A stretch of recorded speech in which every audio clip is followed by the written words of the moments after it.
Hey guys, இன்னைக்கு நம்ம author James Alan எழுதின த ஷைனிங் கேட் புக்கை தான் முழுமையா பார்க்க போறோம். த ஷைனிங் கேட், பிரகாசமான நுழைவாயில். அந்த பிரகாசமான கேட்டை பாருங்க. யார் ஒருத்தங்க முழுமையான சுதந்திரத்தை அடையறாங்களோ அவங்க உண்மையிலேயே சிறந்த பாதையில பயணிப்பாங்க. முழிச்சுக்கோங்க. சுயநலம் மற்றும் பாவங்களோட கனவுகளை கலைச்சிருங்க. அந்த ஷைனிங் கேட்டை பாருங்க, உள்ள வாங்க. நம்ம எல்லாரும் ஆசைப்படுற அந்த ஜொலிக்கிற பிரகாசமான கேட்டுக்குள்ள இந்த புக்கு மூலமா ஜேம்ஸ் ஆலன் நம்மள கூட்டிட்டு போக போறாரு. ஸ்கிப் பண்ணாம இந்த புக்கை ஃபுல்லா கேளுங்க. இன்ட்ரோடக்ஷன். ஜேம்ஸ் ஆலன் புக்கு படிக்கிற வேர்ல்ட்ல இருக்க எல்லாருக்கும் அவரோட இந்த புது புக்கு ஒரு பெரிய சந்தோஷத்தை கண்டிப்பா கொடுக்கும். இந்த புக்ல நம்ம ப்ராஃபிட் ஆஃப் மெடிடேஷன் அப்படின்னு சொல்ற அவரோட ரொம்ப ஆழமான தெளிவான எண்ணங்களை பார்க்கலாம். வாழ்க்கையோட அடிப்படை கொள்கைகளை எவ்வளவு அழகா அவர் ஹேண்டில் பண்ணிருக்காரு தெரியுமா? இது ஏதோ பொதுவான புரியாத விஷயங்கள்லாம் கிடையாது. மனுஷங்களோட ஒவ்வொரு அனுபவங்களையும் ரொம்ப அன்போடையும் மரியாதையோடையும் அவர் சொல்லியிருக்காரு. இதை பார்க்கும்போது எப்படி இருக்குன்னா, அவர் திரும்ப அந்த ஷைனிங் கேட், அதாவது அந்த பிரகாசமான நுழைவாயிலுக்கு வந்து நின்னு அவர் கடந்து வந்த பாதையெல்லாம் திரும்பி பார்க்கறாரு. ஒரு சாதாரண மனுஷனுக்கு வர எந்த ஒரு ஆசையில இருந்தும் அவர் தப்பிக்கல. அவரோட முன்னேற்றத்துக்கு தடையா இருந்த விஷயங்கள், அவரோட கனவை மறைச்ச மேகங்கள், இதெல்லாமே உயர்ந்த அந்த பிரகாசத்தை நோக்கி போற எல்லாருக்கும் நடக்கிற பொதுவான அனுபவங்கள் தான் அவருக்கு நல்லாவே தெரியும். இப்ப அவரோட வரிகளை நம்ம படிக்கும்போது அவர் அங்க நின்னுட்டு நம்மள பார்த்து கூப்பிடுற மாதிரி இருக்கு. வாங்க என்னோடு பயணிக்கும் நண்பர்களே, ஷைனிங் கேட்வே நேரா முன்னாடிதான் இருக்கு. உங்களுக்கான பாதைய நான் அமைச்சு வச்சிருக்கேன் அப்படின்னு சொல்ற மாதிரி இருக்கு. அவர் இறந்ததுக்கு அப்புறமா வெளியிடப்பட்ட இந்த புக்கு நிச்சயமா நிறைய பேர் அவங்க லைஃப்ல உயரத்துக்கு போக ஹெல்ப் பண்ணும். கடைசியா அவங்களும் அந்த ஷைனிங் கேட்வே உள்ள நிப்பாங்கன்னு எங்களுக்கு எந்த டவுட்டும் இல்லைன்னு எடிட்டர் கான்பிடென்டா சொல்லி இந்த முன்னுரையை நமக்கு கொடுக்கறாரு. ஆல்ரைட், இப்போ வாங்க புக்குக்குள்ள போலாம். Chapter number 1, the shining gateway of meditation. தியானத்துக்கான பிரகாச நுழைவாயில். கவனமாவும் பயமில்லாமலும் நம்பிக்கையோடையும் பொறுமையாவும் சுத்தமாவும் இருங்க. உண்மையான தியானம் மூலமா வாழ்க்கையோட ஆழத்தை புரிஞ்சுக்கிட்டு அன்பு மற்றும் ஞானத்தோட உயரத்துக்கு போங்க. யார் ஒருத்தர் இந்த தியானத்தோட வழியை கண்டுபிடிக்கலையோ அவங்களால விடுதலையும் ஞானத்தையும் அடையவே முடியாது. ஒரு அன்ரெஜெனரேட் மேன், அதாவது தன்னை மாத்திக்காத ஒரு சாதாரண மனுஷன் இந்த 3 விஷயங்களுக்கு அடிமையாகிதான் இருக்கான். ஆசை, தீவிர உணர்வு, அப்புறம் சோகம். அவன் எப்பவுமே இந்த நிலைமையிலே தான் வாழறான். இத பத்தி அவன் கேள்வியும் கேட்கறது இல்ல, ஆராய்ஞ்சும் பாக்குறது இல்ல. இதுதான் தன்னோட லைஃப்னு அவன் நினைக்கிறான். இதை தாண்டி ஒரு லைஃப் இருக்குன்னு அவனால யோசிச்சு கூட பார்க்க முடியாது. இன்னைக்கு அவன் ஆசைப்படுவான், நாளைக்கு அந்த ஆசையோட வெளியே ஈடுபடுவான், 3வது நாள் அதை நினைச்சு வருத்தப்படுவான். இந்த 3 விஷயங்கள் எப்பவுமே ஒன்னாதான் இருக்கும். இதால அவன் தூண்டப்படுறான். ஆனா ஏன் அப்படி நடக்குதுன்னு அவனுக்கே தெரியாது. அவனுக்குள்ள ஆசை அப்புறம் தீவிர உணர்வோட ஃபோர்ஸஸ் எல்லாம் தானா உருவாகுது. எந்த கேள்வியும் இல்லாம அதோட தேவைகளை அவன் பூர்த்தி பண்றான். தன்னோட குருட்டு ஆசைகளை குருட்டுத்தனமா வழி நடத்தி அவன் திரும்ப திரும்ப குற்ற உணர்வு அப்புறம் சோகம் அப்படிங்கிற பள்ளத்திலேயே விழறான். அவனோட நிலைமை அவனுக்கு புரியாத விஷயம் மட்டும் இல்ல, அவனால உணர முடியாத ஒன்னாவும் இருக்கு. ஏன்னா அவன் தன்னோட ஆசைகள் மற்றும் சுயநலத்துல எவ்வளோ ஆழ்ந்திருக்கான்னா அதுல இருந்து வெளியே வந்து அதை ஆராய்ஞ்சு கூட அவனால பார்க்க முடியாது. இந்த மாதிரி ஒரு மனுஷனுக்கு ஆசை அப்புறம் கஷ்டங்களை தாண்டி ஒரு புது லைஃபுக்கு போறது, எங்க இந்த மாதிரி விஷயங்கள் இல்லையோன்னு அந்த லைஃபை பத்தி யோசிக்கிறது ரொம்ப சிறப்பான ஒரு விஷயமா தான் தெரியும். அவன் லைஃப்னாலே ஆசைகளை தீர்த்துக்கிட்டு சந்தோஷமா இருக்கிறதான் நினைக்கிறான். அதனால லா ஆஃப் ரியாக்ஷன் படி அவன் துன்பங்களோட விளைவுலையும் வாழறான். எப்பவுமே சந்தோஷத்துக்கும் வலிக்கும் நடுவுல அவன் மாறிக்கிட்டே இருக்கான். ஆனா எப்போ ஒருத்தனோட மனசுல சிந்தனை உதிக்குதோ அப்போ ஒரு அமைதியான, அறிவான மற்றும் உயர்வான வாழ்க்கை பத்தின ஒரு உணர்வு உருவாகும். இது ஸ்டார்டிங்ல கொஞ்சம் மங்கலாவும் தெளிவில்லாமலும் தான் இருக்கும். நம்ம மனசை நாமளே ஆராயும் ஸ்டேஜுக்கு வரும்போது இந்த உணர்வு இன்னும் தெளிவாவும் ஆழமாவும் மாறும். முதல் 3 ஸ்டேஜஸ முழுமையா முடிக்கும் போது அப்படி ஒரு லைஃப் உண்மையாவே இருக்கு, அதை நிச்சயமா அடைய முடியும் அப்படிங்கிற ஆழமான நம்பிக்கை மனசுல பதிஞ்சிரும். ஆசை அப்புறம் தீவிர உணர்வுகளை விட சுத்தமும் நல்லதும் தான் உயர்வானது அப்படிங்கிற இந்த ஆழமான நம்பிக்கையை தான் நம்ம ஃபெய்த்னு சொல்றோம். இன்னும் இருட்டுல இருந்துகிட்டு உண்மையான வெளிச்சத்துக்காக தேடிட்டு இருக்க ஒரு மனுஷனுக்கு இந்த ஃபெய்த் தான் ஆதரவாகவும் ஆறுதலாவும் இருக்கு. அவன் எப்போ அந்த தியானத்துக்கான பிரகாச நுழைவாயில் உள்ள நுழையிறானோ அப்பதான் முதல் முறையா அந்த வெளிச்சம் அவன் மேல ரொம்ப பிரகாசமா அற்புதமா படுது. இந்த மாதிரி ஒரு ஃபெய்த் இல்லைன்னா தொடர்ந்து அவனுக்கு வர கஷ்டங்கள், தோல்விகள் மற்றும் பிரச்சனைகளுக்கு அவனால ஒரு நாள் கூட நிக்க முடியாது. அதை தைரியமா எதிர்த்து போராடி ஜெயிக்க முடியாது. அவனோட இறுதி வெற்றியும் ரட்சிப்பும் முடியவே முடியாத ஒரு விஷயமா ஆயிடும். தியான நிலைக்குள்ள நுழைஞ்ச உடனே அந்த ஃபெய்த் மெதுவா அறிவா மாறும். அப்போ ஒரு புதுசா மாற்றி அமைக்கப்பட்ட வாழ்க்கை அதோட அமைதியான ஞானத்திலையும் அழகுலையும் ஒன்னு சேர்க்கப்பட்ட பலத்திலையும் உணரப்படும். நாளாக ஆக அதோட சந்தோஷமும் பெருமையும் அதிகரிச்சுக்கிட்டே போகும். இப்போ பாவத்து மேல இருக்க வெற்றி உறுதியாயிடுச்சு. காமம், வெறுப்பு, கோபம், பேராசை, பெருமை, சுகத்துக்கான ஆசை, பணம், புகழ், உலக மரியாதை மற்றும் பவர், இது எல்லாமே உயிரில்லாத விஷயங்களா மாறிடும். சீக்கிரமே இல்லாம போயிடும். அதுல இனிமே எந்த லைஃபும் இல்ல, சந்தோஷமும் இல்ல. தன்னை மாத்திக்கிட்டோருனோட லைஃப்ல இதுக்கு இடமே இல்ல. அவனுக்கு நல்லா தெரியும் இனிமே அவனால திரும்ப அந்த பழைய வாழ்க்கைக்கு போவே முடியாதுன்னு. ஏன்னா இப்போ சுயநலமும் பாவமும் நிறைஞ்ச அந்த பழைய மனுஷன் செத்துட்டான். அன்பும் சுத்தமும் நிறைஞ்ச புதிய மனுஷன் அவனுக்குள்ள பிறந்துட்டான். தியானம்ங்கிற ப்ராசஸ் பலம் தரும்போது அவன் ஒரு புதிய ஆளா மாறிடுறான். அவனுக்குள்ள சுத்தம், அன்பு, ஞானம் மற்றும் அமைதி தான் ஆட்சி செய்யும். அங்க சண்டைகளுக்கு, பொறாமைக்கு, சந்தேகங்களுக்கு, வெறுப்புக்கெல்லாம் இடமே இருக்காது. பழைய விஷயங்களெல்லாம் போயிடுச்சு. இப்ப எல்லாமே புதுசா மாறிடுச்சு. மனுஷங்களும் மற்ற விஷயங்களும் இப்ப ஒரு புதிய வெளிச்சத்துல தெரிவாங்க. ஒரு புதிய பிரபஞ்சமே திறக்கப்படும். அங்க எந்த குழப்பமும் இருக்காது. உள்ளுக்குள்ள இருக்க ஆசைகள், தீவிர உணர்வுகள் மற்றும் கஷ்டங்களோட குழப்பத்துல இருந்து எப்படி ஒரு புதிய மனுஷன் உருவாகிறானோ அதே மாதிரி வெளி உலகத்துல இருக்க தீர்க்க முடியாத பிரச்சனைகள்ல இருந்து ஒரு புதிய அமைதி உருவாகும். அது ரொம்ப வரிசையா, ஒற்றுமையா, சொல்ல முடியாத அளவுக்கு சிறப்பாகவும் குறைவே இல்லாத சமத்துவத்தோடையும் இருக்கும். தியானங்கிற ப்ராசஸ் நம்ம மைண்ட சுத்தம் பண்றதும் அட்ஜஸ்ட் பண்றதும் தான். இது ரெண்டுமே நடக்கும். உயர்வான ஆசை தான் நம்மள சுத்தம் பண்ற விஷயம். நம்மள பேலன்ஸ் பண்ணி நல்லிணக்கத்தோட செயல்பட வைக்கிற அந்த பவர் நம்ம யோசிக்கிற அந்த அறிவுபூர்வமான எண்ணங்கள்ல இருக்கு. தியான நிலையை அடைஞ்சு அதுக்குள்ள நுழையும் போது ஆன்மீகமா நம்ம மாற மாற 2 முக்கியமான ப்ராசஸ் நடக்க ஆரம்பிக்கும். நம்பர் 1, டிரான்ஸ்மியூட்டேஷன் ஆஃப் பேஷன், நம்ம தீவிர உணர்வுகள் மாறுறத. நம்பர் 2, டிரான்ஸ்மியூட்டேஷன் ஆஃப் அஃப்ளிக்ஷன், நம்ம துன்பங்கள் மாறுறத. இந்த 2 விஷயங்களும் ஒரே நேரத்துல நடக்கும். ஏன்னா ஒன்னோட ஒன்னது தொடர்புடையது. ஒன்னு மத்தொன்னு மேல செயல்படும். பேஷன் மற்றும் அஃப்ளிக்ஷன் அல்லது பாவம் மற்றும் துன்பம், இது ரெண்டுமே மனுஷனுக்குள்ள இருக்க அந்த செல்ஃப் அப்படிங்கிற ஒரே விஷயத்தோட 2 பக்கங்கள் தான். இந்த செல்ஃப் தான் மனுஷனோட கஷ்டப்படுத்துற எல்லா பிரச்சனைகளுக்கும் ஆதாரமா இருக்கு. இது ரெண்டுமே பவரை தான் குறிக்குது. ஆனா தப்பா பயன்படுத்தப்பட்ட பவர், பேஷன்ங்கிறது ஒரு உயர்வான தெய்வீக சக்தியோட கீழே உருவாக்கப்படுற மட்டமான ஒரு வெளிப்பாடு. அந்த தெய்வீக சக்திக்கு இன்னும் உயர்வான பயன்பாடு இருக்கு. அஃப்ளிக்ஷன், துன்பங்கிறது அந்த எனர்ஜியோட தடை மற்றும் எதிர்மறையான விஷயம். அதனால அது திரும்ப நல்லிணக்கத்தை கொண்டு வர ஒரு வழியா இருக்கு. சுயநலமான ஒரு மனுஷனை பார்த்து இது என்ன சொல்லுதுன்னா, இது வரைக்கும் தான் நீ போக முடியும், இதுக்கு மேல உன்னால போக முடியாதுன்னு சொல்லுது. தியானம் பண்ற ஒரு மனுஷன் தன்னோட அந்த தீவிர உணர்வோட எனர்ஜிய தீமையான இடத்துல, அதாவது சுயநலத்தை பின்பற்றுறதுல இருந்து நல்லதுக்கான இடத்துக்கு, அதாவது சுயத்தை ஜெயிக்கிறதுக்கு மாத்துவான். இன்னைக்கு அவன் யோசிக்கிறான், நாளைக்கு தன்னோட தீவிர உணர்வுகளை அவன் ஜெயிக்கிறான். 3வது நாள் அவன் சந்தோஷப்பட போறான். கீழ் நோக்கி போற பழக்கத்துல இருந்து மனசு வெளிக்கொண்டு வரப்பட்டு மேல் நோக்கி திருப்பப்படுது. தவறுங்கிற சாதாரண உலோகம் உண்மைங்கிற சுத்தமான தங்கமா மாற்றப்படுது. காமம், வெறுப்பு மற்றும் சுயநலம் மறைஞ்சு போயிடும். அதுக்கு பதிலா சுத்தம், அன்பு மற்றும் நல்ல எண்ணம் அந்த இடத்த பிடிக்கும். இந்த ஸ்டேஜ் தொடரும் போது மனசு இன்னும் உயர்வான விஷயங்கள்ல உறுதியா நின்னுடும். அப்ப அது திரும்ப கீழ்மட்டமான விஷயங்கள்ல யோசிக்கிறதும் செயல்படுறதும் ரொம்ப கஷ்டமாயிடும். எந்த அளவுக்கு நம்ம மனசு இந்த கீழ்மட்டமான, வன்முறையான, ஒற்றுமையில்லாத செயல்கள்ல இருந்து விடுபடுதோ அந்த அளவுக்கு பேஷன் ஒரு பவரா மாறும். துன்பம் பேரின்பமா மாறிடும். இது எதை குறிக்குதுன்னா, பாவம் செய்யாத ஒரு மனுஷனுக்கு துன்பங்கிற ஒண்ணு கிடையவே கிடையாது. எப்போ பாவம் விலகுதோ அப்போ துன்பம் மறைஞ்சு போயிடும். சுயநலம் தான் கஷ்டங்களுக்கெல்லாம் ஆதாரம். உண்மைதான் பேரின்பத்துக்கு ஆதாரம். தன்னை மாத்திக்காத ஒரு மனுஷனை திட்டும் போது, அவதூறு பேசும்போது, தப்பா புரிஞ்சுக்கும் போது, இல்ல துன்புறுத்தும் போது அது அவனுக்கு ரொம்ப ஆழமான கஷ்டத்தை கொடுக்கும். ஆனா இதே விஷயங்கள் தன்னை மாத்திக்கிட்ட ஒரு மனுஷனுக்கு நடக்கும்போது அவனுக்குள்ள ஒரு தெய்வீக பேரின்பம் தான் உருவாகும். அந்த பெரிய எதிரியான செல்ஃப் அப்படிங்கிற சுயத்தை, ஈகோவை யார் ஒருத்தர் தன்னோட காலடியில வச்சுக்கிறாரோ அவரால மட்டும்தான் இந்த வார்த்தையை முழுமையா புரிஞ்சுக்கவும் அனுபவிக்கவும் முடியும். மக்கள் உங்களை மிதிச்சு துன்புறுத்தி எனக்காக உங்க மேல பொய்யான குற்றங்களை சொல்றாங்கன்னா நீங்க பாக்கியசாலிங்க, சந்தோஷப்படுங்க, பெருமகிழ்ச்சி அடைங்க. சரியான பாதையில போற ஒரு மனுஷன் மட்டும் ஏன் இந்த மாதிரி துன்பமான நிலைமையில சந்தோஷப்படுறான்? ஏன் சாதாரண மனுஷன் ரொம்ப கஷ்டப்படுறான்? ஏன்னா தனக்குள்ள இருக்க தீமையை ஜெயிச்சதுனால அவன் வெளியே இருக்க தீமையை பாக்குறத நிறுத்திடுறான். ஒரு நல்ல மனுஷனுக்கு எல்லாமே நல்லதா தான் தெரியும். அவன் எல்லாத்தையும் இந்த உலகத்தோட நல்லதுக்காக பயன்படுத்துவான். அவனை பொறுத்த வரைக்கும் துன்புறுத்துறது ஒரு தீமை இல்ல, அதுவும் ஒரு நல்லதுதான். அவன் இன்சைட், அறிவு அப்புறம் பவர் அடைஞ்சதுனால அந்த துன்புறுத்தல ஒரு அன்பான மனசோட எதிர்கொள்ளும் போது தன்னை துன்புறுத்துறவங்களுக்கும் ஹெல்ப் பண்ணி அவங்கள அவன் உயர்த்துறான். அவங்களோட ஆன்மீக முன்னேற்றத்தையும் அவன் வேகமாக்குறான். இது அந்த நேரத்துல துன்புறுத்துறவங்களுக்கு கூட தெரியாது. இப்படிதான் அவன் சொல்ல முடியாத சந்தோஷத்துல நிரம்பி இருக்கான். ஏன்னா அவன் தீமையோட ஃபோர்ஸஸ ஜெயிச்சுட்டான். அந்த ஃபோர்ஸஸுக்கு அடிப்பணையறதுக்கு பதிலா அதை எப்படி மனுஷங்களோட நல்லதுக்கும் வளர்ச்சிக்கும் பயன்படுத்துறதுன்னு அவன் கத்துக்கிட்டான். அவன் ஆசீர்வதிக்கப்பட்டவன். ஏன்னா அவன் எல்லாரும் கூட ஒன்னா இருக்கான். அவன் இந்த பிரபஞ்சத்தோட இணைஞ்சிருக்கான். இந்த காஸ்மிக் ஆர்டர் கூட தன்னை ஒற்றுமை ஆக்கிக்கிட்டான். நம்ம வாழ்க்கைய ஒரு சிலுவை மாதிரி கற்பனை பண்ணிக்கோங்க.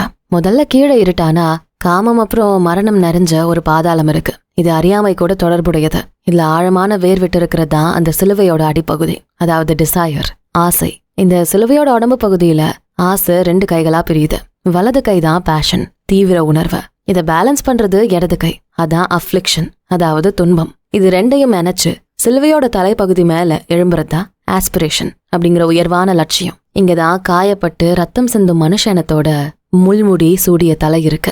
இதோட முடிவுல சிலுவையோட உச்சியில இருக்கிறதா நாலேஜ், அதாவது அறிவு. இது சுயநலமான வாழ்க்கையோட உச்சமாவும் உண்மையான வாழ்க்கையோட அடித்தளமாவும் இருக்கு. இதுக்கு மேல எழும்புறதா அன்பு, வெளிச்சம், அப்புறம் உயிர் நிறைந்த தெய்வீக உலகம். இந்த பூமியில வாழ்ந்துட்டு இருந்தாலும் தன்னை மாத்திக்கிட்ட அந்த மனுஷன் இந்த பேரழகான உலகத்துல தான் வாழறான். அவன் நிர்வாணாவ, அதாவது சொர்க்கத்தோட ராஜ்யத்தை அடைஞ்சிட்டான். அவன் தன்னோட சிலுவைய சுமந்துட்டான். இனிமே அங்க பாவமும் கஷ்டங்களும் கிடையாது. ஆசை, தீவிர உணர்வு, துன்பம் எல்லாம் மறைஞ்சு போயிடுச்சு. ஒற்றுமை திரும்ப வந்துருச்சு. எல்லாமே பேரின்பமும் அமைதியும் தான். இந்த சிலுவை வலியோட அடையாளம் ஆசை வலிக்கணும், பேஷன் வலிக்கணும், துன்பம் வலிக்கணும், அப்புறம் ஆஸ்பிரேஷனும் வலிக்கணும். இதனாலதான் ஒண்ணுக்கொன்னு எதிர்மாறான 2 ஜோடிகளை கொண்ட ஒரு சிலுவையால இது அடையாளம் காட்டப்படுது. பேஷன்ல நம்ம பேலன்ஸ் பண்ணி சுத்தம் பண்ற விஷயம்தான் துன்பம். அதே மாதிரி ஆசையில நம்ம பேலன்ஸ் பண்ணி சுத்தம் பண்ற விஷயம்தான் உயர்வான லட்சியம். எங்க ஒண்ணு இருக்கோ அங்க கண்டிப்பா மாற்றம் ஒண்ணு இருக்கணும். ஒன்னு எடுத்துட்டா இன்னொன்னு மறைஞ்சு போயிடும். பேஷனை எதிர்த்து நிக்க துன்பம் கண்டிப்பா தேவை. ஆசையை அழிக்க உயர்வான லட்சியம் இல்லைன்னா பிரார்த்தனை தேவை. ஆனா தன்னை மாத்திக்கிட்ட ஒரு மனுஷனுக்கு இந்த விஷயங்கள் எல்லாம் முடிஞ்சிருச்சு. அவன் ஒரு புது லைஃபுக்கும் ஒரு புது அமைப்புக்கும் உயர்ந்துட்டான். அதான் சுத்தமான உணர்வு. அவனுக்கு எந்த ஒரு குறையும் இல்ல, எல்லார் கூடயும் ஒற்றுமையா இருக்கிறான். அதனால அவன் எதுக்காகவும் பிரார்த்தனை பண்ண தேவையே இல்ல. ரட்சிக்கப்பட்டு சமாதானமாகி திருப்தியாவும் அமைதியாவும் இருக்கிற அவனுக்கு இந்த பிரபஞ்சத்துல வெறுக்கிறதுக்கும் பயப்படுறதுக்கும் எதுவுமே இல்ல. இப்ப அவனோட கடமையும் பவரும் என்னன்னா, மனித இனத்தோட தற்போதைய நல்லதுக்காகவும் இறுதி ரட்சிப்புக்காகவும் ஓயாம உழைக்கணும். அவ்வளவுதான். அடுத்து சாப்டர் நம்பர் 2, டெம்டேஷன், சோதனை அல்லது மயக்கம். நம்ம வாழ்க்கையில டெம்டேஷன் அப்படிங்கிற விஷயம் எப்படி உள்ள வருது, அது எப்படி நம்மள ஆளுமை செய்யுது அப்படிங்கறத பத்தி தான் இந்த சாப்டர்ல ஜேம்ஸ் ஆலன் ரொம்ப ஆழமா பேசியிருக்காரு. இது ஒரு கவிதையோட அவர் ஆரம்பிக்கிறாரு. கேளுங்க. எனக்கு நல்லா தெரியும், தீவிர உணர்வுகளுக்கு பின்னாடி கண்டிப்பா துன்பம் வரும்னு. இந்த உலகத்தோட எல்லா சந்தோஷங்களுக்கும் பின்னாடி ஒரு பெரிய சோகமும் வெறுமையும் மனவலியும் காத்துக்கிட்டு இருக்குன்னு எனக்கு தெரியும். அதனால நான் இப்ப சோகமா இருக்கேன். இருந்தாலும் உண்மைங்கிற ஒண்ணு கண்டிப்பா இருக்கணும். அது இருக்குன்னா அதை கண்டிப்பா கண்டுபிடிக்க முடியும். நான் இப்ப சோகத்துல இருந்தாலும் இந்த ஒரு விஷயம் மட்டும் எனக்கு நல்லா தெரியும். நான் எப்போ அந்த உண்மையை கண்டுபிடிக்கிறேனோ அப்போ நான் ரொம்ப சந்தோஷப்படுவேன். நம்ம லைஃப்ல மனுஷனை வெளியில இருந்து மயக்கிற சோதனைக்குள்ளாக்குற ஒரே விஷயம் என்ன தெரியுமா? அதான் ஆப்ஜெக்ட்ஸ் ஆஃப் சென்சேஷன். அதாவது நம்ம புலன்களுக்கு இன்பம் தர்ற வெளி உலக பொருட்கள். ஆனா உண்மையை தெளிவா யோசிச்சு பார்த்தா இந்த பொருட்களுக்கு தனித்தனியா எந்த பவரும் கிடையாது. இது எப்படி பவர் ஆகுது? நம்ம மனசுல அந்த பொருள் மேல ஒரு ஆசை உருவாகி இது எனக்கு வேணும், இதை நான் அடையணும்னு நம்ம மைண்ட்ல எப்போ அது ரிஃப்ளெக்ட் ஆகுதோ அப்போதான் அந்த பொருளுக்கு நம்மள மயக்கிற பவர் வருது. சோ ஒரு மனுஷனுக்கு உண்மையான எதிரி யாரு? வெளியே இருக்க அந்த பொருட்கள் இல்ல, அந்த பொருள் மேல அவன் வைக்கிற கவெட்டிங், அதாவது பேராசையும் அதை அடையணுங்கிற தீவிர எண்ணமும் தான் அவனோட உண்மையான எதிரி. இந்த மாதிரி புலனின்பங்கள் மேல வைக்கிற ஆசைய நம்ம எப்போ நிறுத்துறோமோ அப்ப டெம்டேஷன் அப்படிங்கிற அந்த மயக்கமும் சுத்தமில்லாத ஆசைகளுக்கு எதிரா நம்ம போராடுற அந்த வலியும் முழுமையா மறைஞ்சு போயிடும். இந்த மாதிரி புலனின்பங்கள் மேல வைக்கிற ஆசையை விடுறது தான் ரெலிங்க்விஷிங் ஆஃப் டிசையர், அதாவது ஆசையை துறக்கிறது அப்படின்னு சொல்றாங்க.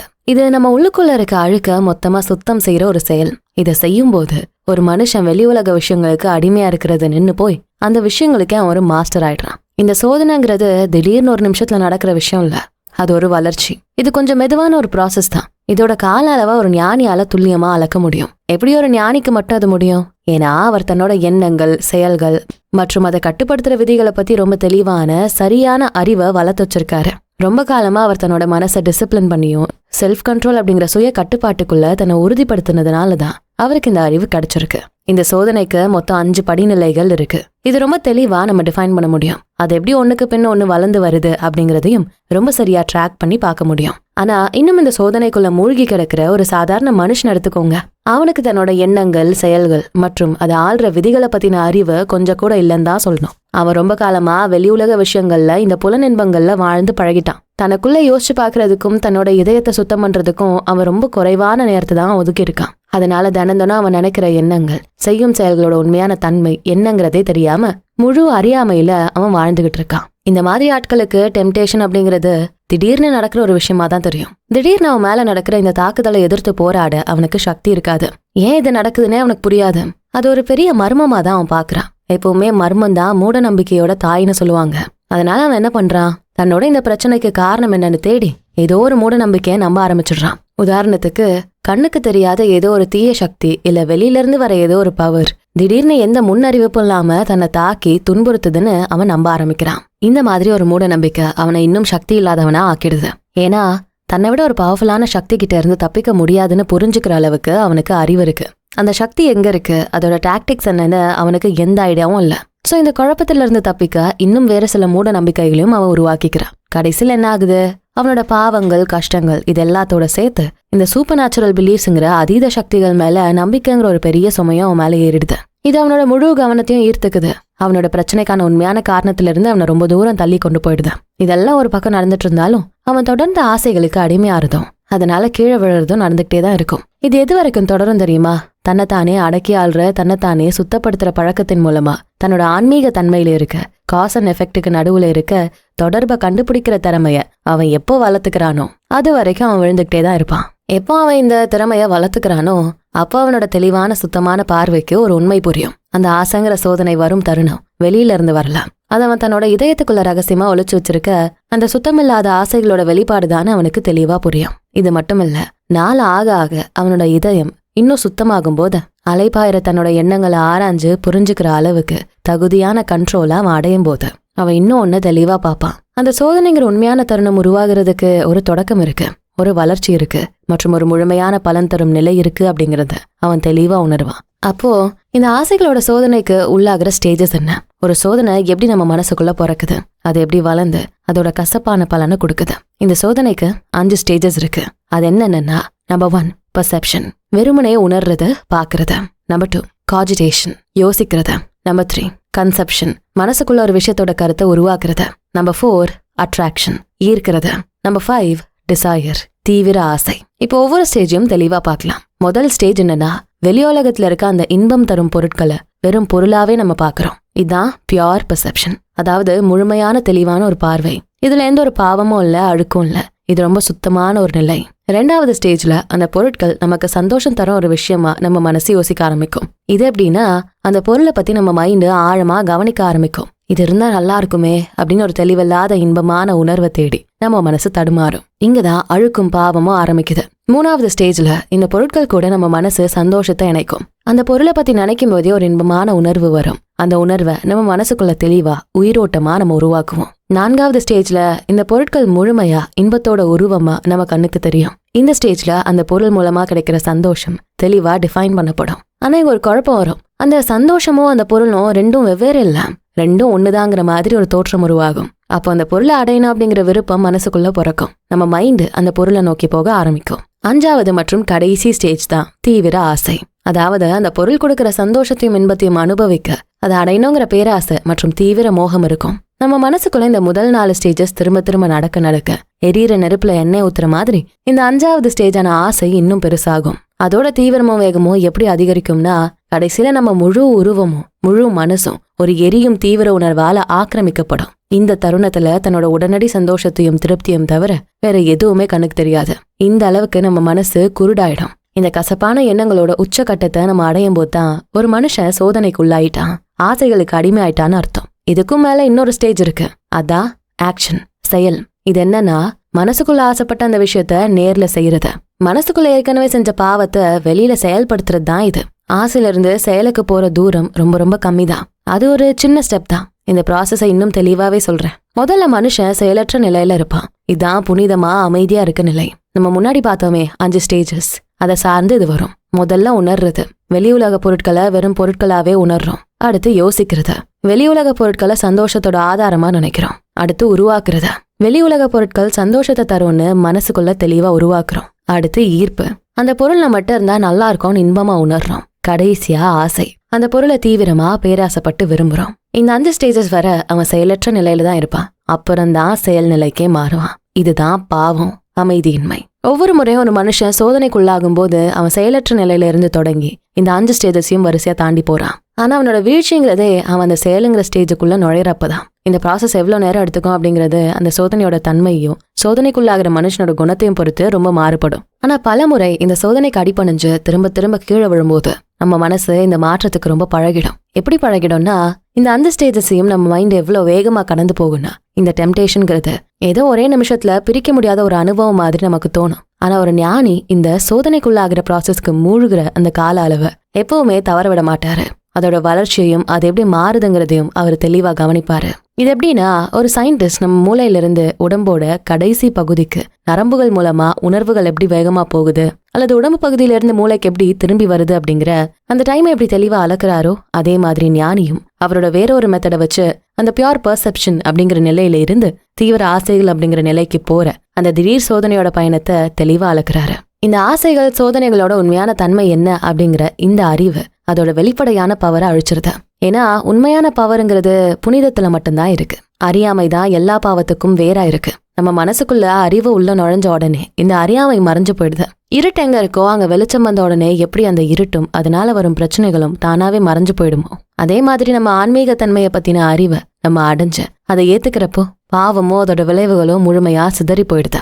அப்போ அந்த ஞானி எப்படி பாவம் செய்யாம தவிர்த்து எப்போ அமைதியாவே இருக்காரு? பாவமான செயல்களோட உண்மை தன்மை என்ன, அது எப்படி சோதனையோட விளைவா வெளிவருது அப்படிங்கிறது அவருக்கு தெரியும். அதே மாதிரி சோதனையோட உண்மை தன்மை என்ன, அது எப்படி ஒரு தொடர்ந்த எண்ணங்களோட முடிவாகவும் பலனாகவும் இருக்கு அப்படிங்கிறதும் அவருக்கு நல்லாவே தெரியும். இதை தெளிவா புரிஞ்சுக்கிட்ட அவரு அந்த தவறான எண்ணங்கள் தொடங்கும் போது அதோட ஆரம்பத்திலே அதை கட் பண்ணிடுறாரு. தன்னோட மனச வலியும் சோகமும் நிறைஞ்ச அந்த புலனின்பங்களோட உலகத்துக்கு போக அவர் அனுமதிக்க மாட்டாரு. அவர் தன்னோட மனசுக்கு மேல ஒரு நிரந்தரமான காவலாளியா நிக்கிறாரு. தன்னோட எண்ணங்கள் அந்த பியூர் பெர்செப்ஷன் அப்படிங்கிற சுத்தமான பார்வையின் பாதுகாப்பான கேட்டை தாண்டி வெளியில போக அவர் விடுறதே இல்ல. அவரை பொறுத்த வரைக்கும் எல்லாமே சுத்தமானதான். ஏன்னா அவரோட மனசு சுத்தமா இருக்கு. அவர் எல்லா பொருட்களையும், அது பிசிக்கலான பொருளா இருந்தாலும் சரி, மென்டலான விஷயமா இருந்தாலும் சரி, அது எப்படி இருக்கோ அதை அப்படியே தான் பாக்குறாரு. இன்பம் தேடுற ஒரு பிளஷர் சீக்கர் எப்படி அதை தன்னோட சுயநல சந்தோஷத்துக்காக பாக்குறானோ அப்படி அவர் பார்க்க மாட்டாரு. அல்லது சோதனைக்குள்ளான ஒரு ஆளு எப்படி அதை தீமைக்கும் வலிக்கும் ஆதாரமா பாக்குறானோ அப்படியும் அவர் பார்க்க மாட்டாரு. அவரோட நார்மலான இடமே அந்த செயலற்ற நிலைதான். இதான் குறைவற்ற புனிதமோ அமைதியும். இது எப்படிப்பட்ட ஒரு பொசிஷன்னா, இன்பம் அப்புறம் வலிங்கிற யோசனைகளுக்கு முழுமையா இது ஒரு இன்டிஃபரன்ஸான நிலை. எல்லா விஷயங்களையும் சந்தோஷம் அப்படிங்கிற பார்வையில இருந்து பார்க்காம எது சரிங்கிற பார்வையில இருந்து பாக்குற நிலை இது. அப்ப சோதனைகள்ல ஜெயிச்சா இந்த ஞானிங்கிற ஆளு லைஃப்ல எந்த சந்தோஷமுமே இல்லாம இருப்பாரா? அவரோட லைஃப் ஒரே மாதிரியான போரான செயலற்ற நிலையில இருக்குமா? உண்மையை சொல்லணும்னா இந்த உலகம் எதை இன்பம்னு சொல்லுதோ அந்த இன்பங்கிற மாஸ்க்கு பின்னாடி வலிங்கிற முகத்தை ஒளிச்சு வச்சு அந்த மாதிரி சென்சரி எக்ஸைட்மெண்ட்ல இருந்து அவர் முழுமையா விடுபட்டுட்டாரு. ஆசைகள் அப்புறம் கீழ்மட்டமான இன்பங்கள் அப்படிங்கிற அடிமைத்தனத்துல இருந்து விடுபட்டதுனால அவர் எப்பவுமே நிரந்தரமான தெய்வீக பேரின்பத்துல ஓயாம வாழ்ந்துட்டு இருக்காரு. இந்த தெய்வீக சந்தோஷத்தை இன்பம் தேடுறவங்களாலேயோ பாவத்துல அலையறவங்களாலேயோ எப்படிப்பட்ட விஷயம்னு புரிஞ்சுக்கோ முடியாது, உணரவும் முடியாது. இந்த இடத்துல செயலற்ற நிலைன்னு சொல்றது பாவம் செய்யறதுல செயலற்ற நிலையை குறிக்குது. கீழ்மட்டமான மிருகத்தனமான செயல்கள்ல செயல்பட்டு இருக்கிறத குறிக்குது. இந்த கீழ்மட்டமான செயல்கள் கட் பண்ணப்படும் போது அங்க வேஸ்ட் ஆயிட்டு இருந்த எனர்ஜி மேல உயர்வான அறிவுபூர்வமான விஷயமா மாற்றப்படுது. இது அவரோட பவரை ரிலீஸ் பண்ணி அந்த சக்திக்கு எந்த தடையும் இல்லாத ஒரு பெரிய எல்லையையும் சுதந்திரத்தையும் கொடுக்குது. இப்படிதான் பாவத்தோட வேற தனக்குள்ளேயே பிடுங்கெடுத்து அந்த ஞானி பாவத்தை தவிர்க்கிறாரு. அந்த வேற ஈர்ப்பா வளர விடாமலும் ஆசைய பூக்க விடாமலும் பாவமான செயல்கள் அப்படிங்கிற கசப்பான பலன்களை தர விடாமலும் அவர் தெளிவா தடுத்துடுறாரு. ஆனா ஒரு அறிவில்லாத மனுஷன் என்ன பண்றான்? சந்தோஷத்தை பத்தின அந்த யோசனை தன்னோட மனசுல ஆழமா பதிஞ்சு அது வேர்விட்டு வளர அனுமதிக்கிறான். அந்த யோசனை வளரும் போது அது அவனுக்கு இன்பம் தரும் சில உணர்வுகளை உருவாக்குது. இந்த இன்பமான உணர்வுகள்ல ஆழ்ந்து போய் தன்னோட இதயத்துக்குள்ள அவன் யோசிக்கிறான், நான் பாவமான செயலை வெளியே செய்யாத வரைக்கும் நான் பாவத்தில இருந்து விடுபட்டு தானே இருக்கேன் அப்படின்னு தப்பா நினைக்கிறான். ஆனா அவனுக்கு ஒண்ணு புரியல, அவனோட எண்ணங்கள் தான் காரணங்கள், அதோட விளைவுகள் தானே செயல்கள். பாவமான எண்ணங்கள்ல வாழற ஒரு மனுஷன் பாவமான செயல்கள்ல இருந்து எப்பவுமே தப்பிக்க முடியாது அப்படிங்கிற உண்மை அவனுக்கு தெரியல. அதனால இந்த டெம்டேஷன் ப்ராசஸ் அவனோட மனசுக்குள்ள பெருசாகி ஆசையா மலருது. கடைசியில சோதனைக்குள்ளாகிற அந்த இறுதி தருணம் வரும்போது அது வேற ஒன்னும் இல்ல, அவனோட ஆசைகளால உருவாக்கப்பட்ட ஒரு சந்தர்ப்பம் தான். அவன் ஆசைப்பட்ட அந்த பொருள் முழுமையா அவனோட கட்டுப்பாட்டு கிடைக்கும் போது அந்த மனுஷன் பாவமான செயலுக்குள்ள விழுறது அதிவேகமா கண்டிப்பா நடக்கும். அடுத்து சாப்டர் நம்பர் 3, ரீஜெனரேஷன், புதுப்பித்தல். அதாவது நம்ம நாமளே முழுமையா மாத்தி ஒரு புதிய சுத்தமான மனுஷனை உருவாக்குற அந்த தெய்வீக செயல். ஜேம்ஸ் ஆலன் இந்த சாப்டரை ரொம்ப அற்புதமா ஆழமா ஒரு கவிதையோட தொடங்குறாரு. அந்த வரிகளை நல்லா கவனிச்சு கேளுங்க. உயர்வான மகத்துவமான விஷயங்களுக்கு மட்டுமே உங்களை நீங்க அர்ப்பணிங்க, வேற எதுக்கும் அடிபணியாதீங்க. ஒரு பலமான வீரன் தன்னோட இறுதி பரிசை வெல்லணும்னு எப்படி தன்னோட முழு பலத்தையும் ஒண்ணு திரட்டி சிரமம் பார்க்காம போராடுவானோ அதே மாதிரி உங்களோட முழு பலத்தையும் சோதிக்கும் போது நீங்களும் அந்த வீரனை போல பெருமகிழ்ச்சி அடைங்க. காமம், பேராசை, புலனின்பங்களுக்கான தேவைகளுக்கு எப்பவுமே அடிமையா இருக்காதீங்க. அதே மாதிரி ஏமாற்றங்கள், துன்பங்கள், சோகங்கள், பயம், சந்தேகங்கள், புலம்பல்கள் இதுக்கெல்லாம் அடிமையாகாதீங்க. இதுக்கு பதிலா ரொம்ப அமைதியா உங்களை நீங்களே கட்டுப்படுத்துங்க. உலகத்துல இருக்க மற்ற எல்லாரையும் எது ஆளுமை செய்யுதோ, இது வரைக்கும் உங்களை எது ஆளுமை செஞ்சுட்டு இருந்ததோ அந்த ஆசைகளை, அந்த உணர்வுகளை நீங்க ஆளுமை செய்யுங்க. உங்களோட தீவிர உணர்வுகள் உங்களை ஆட்சி செய்ய விடாதீங்க. நீங்க உங்களோட பேஷன்ஸா ஆட்சி செய்யுங்க. உங்களுக்குள்ள இருக்கிற அந்த தீவிர உணர்வுகள் முழுமையா அமைதியா மாறுற வர உங்களை நீங்களே அடக்கி ஆளுங்க. இப்படி நீங்க செய்யும் போது ஞானம் உங்களுக்கு கிரீடமா சுட்டப்படும். இப்படிதான் நீங்க அந்த உயர்வான நிலையை அடைவீங்க. அந்த நிலையை அடையும் போது உண்மையா நீங்க முழுமையா அறிவீங்க. என்ன ஒரு ஆழமான வரிகள்ல. இப்ப நம்ம சாப்டரோட விளக்கத்துக்கு போவோம். முந்தின சாப்டர்ல நம்ம என்ன பார்த்தோம்? சோதனை அல்லது ஆசை மோகங்கிறது எப்படி ஒன்னோட ஒன்று தொடர்புடையதா 5 படிநிலைகளா நம்ம மனசுக்குள்ள வேலை செய்யுது அப்படிங்கறத தெளிவா ஆராய்ஞ்சு பார்த்தோம். இப்ப நம்ம அந்த சோதனையில இருந்து விடுபட்டு ரீஜெனரேஷன், அதாவது தன்னைத்தானே புதுப்பிச்சுக்கிற அந்த உயர்வான ப்ராசஸ பத்தி கவனிக்க போறோம். இதோட உண்மைத்தன்மை என்ன அப்படிங்கறதையும் நம்ம ஆராய்ஞ்சு பார்க்க போறோம். எதுக்காக இதை பார்க்கணும்? ஏன்னா இதுவரைக்கும் நம்ம பார்த்த விஷயங்கள் மூலமா உண்மையான அறிவையும் வெளிச்சத்தையும் கொஞ்சமாவது அடைஞ்ச வாசகர்கள் இன்னும் மேல போய் அந்த பர்ஃபெக்ட் லைஃப்ங்கிற குறைவற்ற வாழ்க்கையோட உச்சியை நோக்கி ஏறுறதுக்கு இந்த அறிவு ஒரு பெரிய வழிகாட்டியா இருக்கும். இந்த ரீஜெனரேஷன் அப்படிங்கிற தன்னை புதுப்பிக்கும் செயல்லையும் 5 படிநிலைகள் இருக்கு. இதை ஏற்கனவே நம்ம முந்தைய சாப்டர்ல பார்த்தோம். அது என்னன்னா, நம்பர் 1 ரிஃப்ளெக்ஷன், ஆழமான சிந்தனை. நம்பர் 2 இன்ட்ரோஸ்பெக்ஷன், தன்னைத்தானே உள்நோக்கி பார்த்தல். நம்பர் 3 செல்ஃப் அனாலிசிஸ், தன்னைத்தானே ஆராய்ஞ்சுக்கிட்டது. நம்பர் 4 மெடிடேஷன், தியானம். நம்பர் 5 பியூர் பெர்செப்ஷன், முழுமையான பார்வை ஞானம். இப்ப இதுல முதல் ஸ்டேஜ் ஆன ரிஃப்ளெக்ஷன் பத்தி பார்க்கலாம். ஒரு சுத்தமான உண்மையான வாழ்க்கையோட முதல் படி என்ன தெரியுமா? அதான் தாட்ஃபுல்னஸ், அதாவது ஆழமான யோசிக்கும் தன்மை. யோசிக்கிற திறமை இல்லாதவங்க, இல்ல எதையுமே ஆழமா சிந்திக்காதவங்க லைஃப்ல சரியான பாதையில உள்ள நுழையவே முடியாது. யாருக்கு அந்த சிந்திக்கும் மனசு இருக்கோ அவங்க மட்டும்தான் ஞானத்தை அடைய முடியும். இது எப்படி நடக்குதுன்னு நினைக்கிறீங்க?